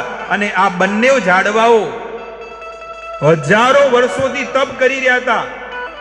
આ બે ઝાડવાઓ જે છે ને, આપણે તિજોરીમાં જે પડ્યું છે ને, શું તિજોરીમાં શું પડ્યું છે? ધન, પૈસા. એ ધનના અધિષ્ઠાતા દેવતા કોણ છે?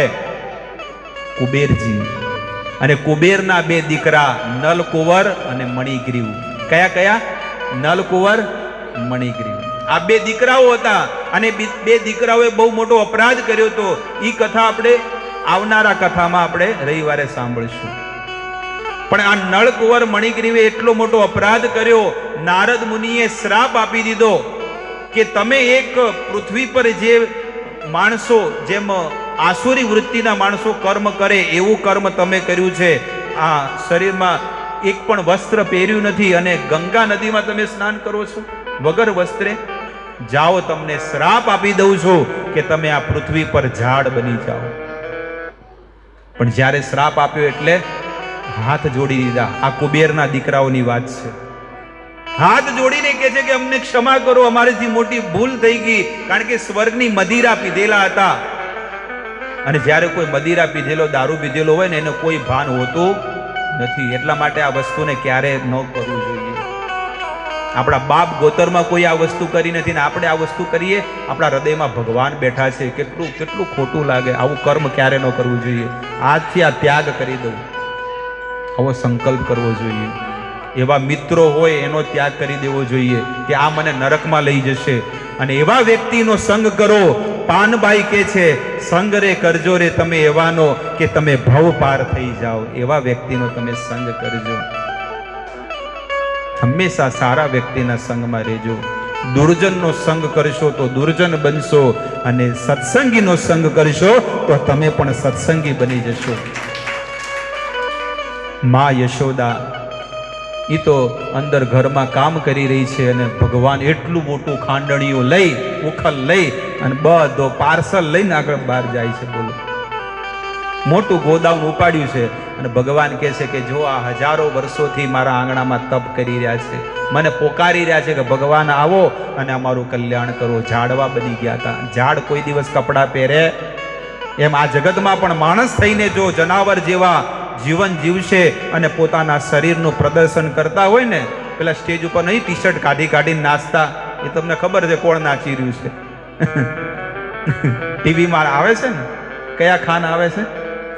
હા હા, જો ટી શર્ટ કાઢી કાઢીને નાચે. ભગવાન કે તું ચિંતા મત કર, બસ હવે તારી છેલ્લી અણી આવી રહી છે, પછી હું તને એવો અવતાર આપું તો એક જ જગ્યા પર ઉભો રહી, સ્ટેજ ઉપર ઉભો નાચજે. તને વડલાનો અવતાર આપી દો. વડલો 400-500 વર્ષ ઉજી એક જ જગ્યા ઉભો ઉભો ટી શર્ટ કાઢીને નાચતો રહેજે. જેવું કરો એવું ભરો. તમે જેવું જીવન જીવશો ને એ તમારે આવતા ભવમાં એ ભોગવવું જ પડશે. એટલે અત્યારથી ચેતી જજો ભાઈ કે જીવનમાં સારું કર્મ કરો. આપણા બાપ દાદાઓ કે માતા મમ્મી પપ્પા સગા સંબંધી બધા કે અલા ભાઈ કોઈથી મત ડર, પણ ભગવાનથી તો ડરો.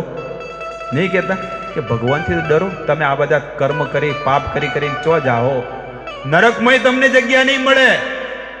આવું આપણને કહે છે. આપણા જે સ્નેહી હોય ને આપણને કહે, ટકોર કરે કે તમે હવે બધા ભગવાનથી તો ડરો, હવે આ બધા કોમ છોડો અને ભગવાનમાં લાગો. જો તમને સાચા સાધુ સંતનો સંગ મળ્યો હોય, આવા પ્રભુનો તમને સંગ મળ્યો હોય અને તમને ભગવાનનું નામ મળ્યું હોય, આટલી બધી દિવ્ય વસ્તુ એક સાથે આપણને મળી ગઈ હોય તો આપણા ભાગ્યનો ઉદય થઈ ગયો છે કે બસ હવે મારે ભક્તિના માર્ગે લાગવું છે અને મારે ભજન કરી અને ભવસાગરને તરી જવું છે.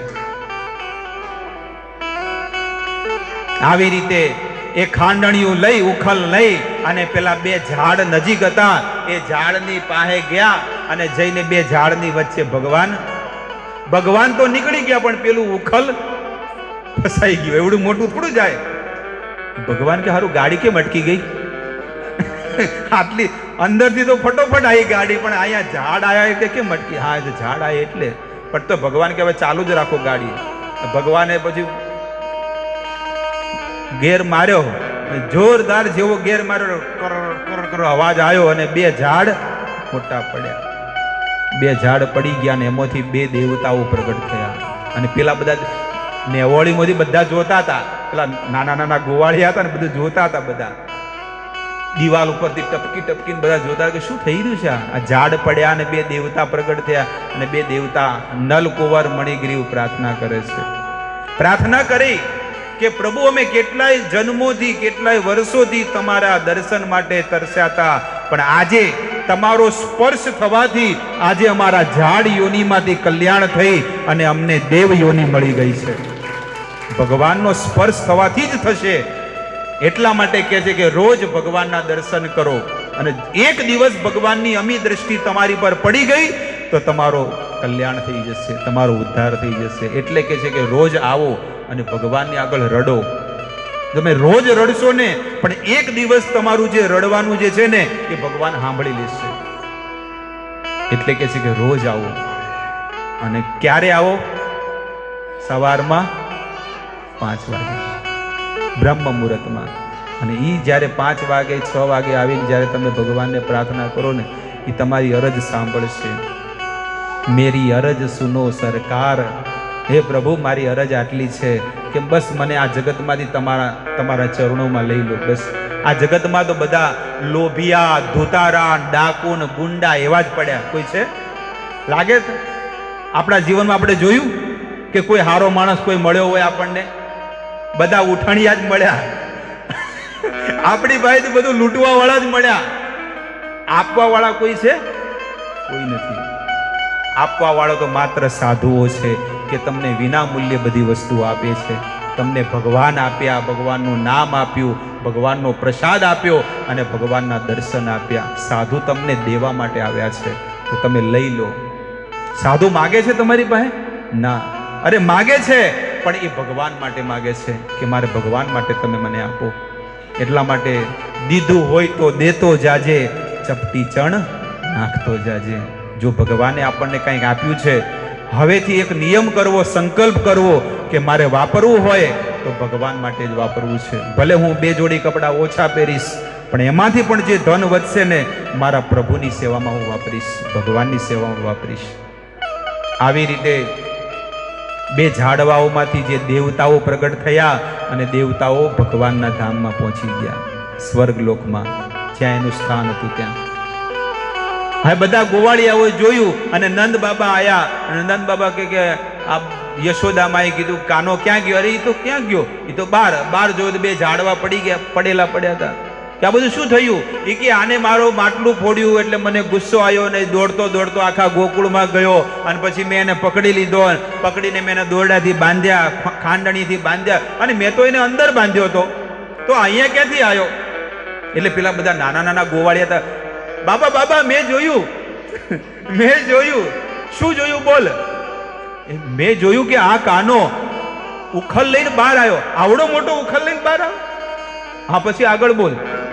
અને પછી આ કાનો છે ને 2 ઝાડની વચ્ચે ગયો અને ઝાડની વચ્ચે ગયો એટલે ઝાડ તૂટી ગયો, નીચે પડી ગયા. ભાંગ પીને આયા છો શું? આવડો નાનો કાનો મારો અને આવડા મોટા ઝાડ પાડી દો છે? લાગે છે ઊંઘમાંથી આયા લાગે. બધી ગોપીઓને બોલા તમારા છોકરાઓને લઈ જાઓ, બધા ઊંઘમાંથી ઊંઘીને આયા. આવું બધું બોલે છે અનાપ શનાપ. કારણ કે મા બાપને વિશ્વાસ જ ન આવે કે મારો લાલો આવું મોટું કામ કરી શકે. પણ એ તો ત્રિભુવનનો નાથ છે. 14 ભુવન વાલે મુખમાં દેખાડ્યા. આ છે મારા પ્રભુ કે જેને 14 ભુવન મુખની અંદર દેખાડી દીધા હોય. આ છે પ્રભુ. આવી રીતે આ ભગવાન દામોદરની લીલાનું ચિંતન કરવું જોઈએ, સ્મરણ કરવું જોઈએ અને રોજ ભગવાનને યાદ કરવા જોઈએ કે ભગવાન આ લીલા મને રોજ ચિંતન થાય, રોજ સ્મરણ થાય. સામે લખેલું છે આરતી સામે, એ રોજ આખો દામોદર મહિનામાં તમારે ગાવાની, એ ફોટો પાડી લેવો જોઈએ. તો અહીંયા જ હું મારી વાણીને વિરામ આપું છું. બસ આ લીલા તમારા હૃદયમાં સ્ફુરિત થાય. તમને ઘડી 2 ઘડી માટે પણ ભગવાનનું ચિંતન થયું હોય તો મારી આજની કથા સફળ બની ગઈ. તમે ઘરે બેઠા હો તો તમે શું કરતા હોત, પણ તમે મંદિરે આવ્યો તો તમને ભગવાનનું ચિંતન થયું, સ્મરણ થયું. બસ આવી રીતે રોજ ભગવાનની લીલાનું ચિંતન સ્મરણ કરતા આ શ્વાસોને પૂરા કરવાના છે. અહીંયા હું મારી વાણીને વિરામ આપું છું. હવે એનાઉન્સમેન્ટ થશે, એના પછી આરતી થશે અને પછી બધાની માટે મહાપ્રસાદ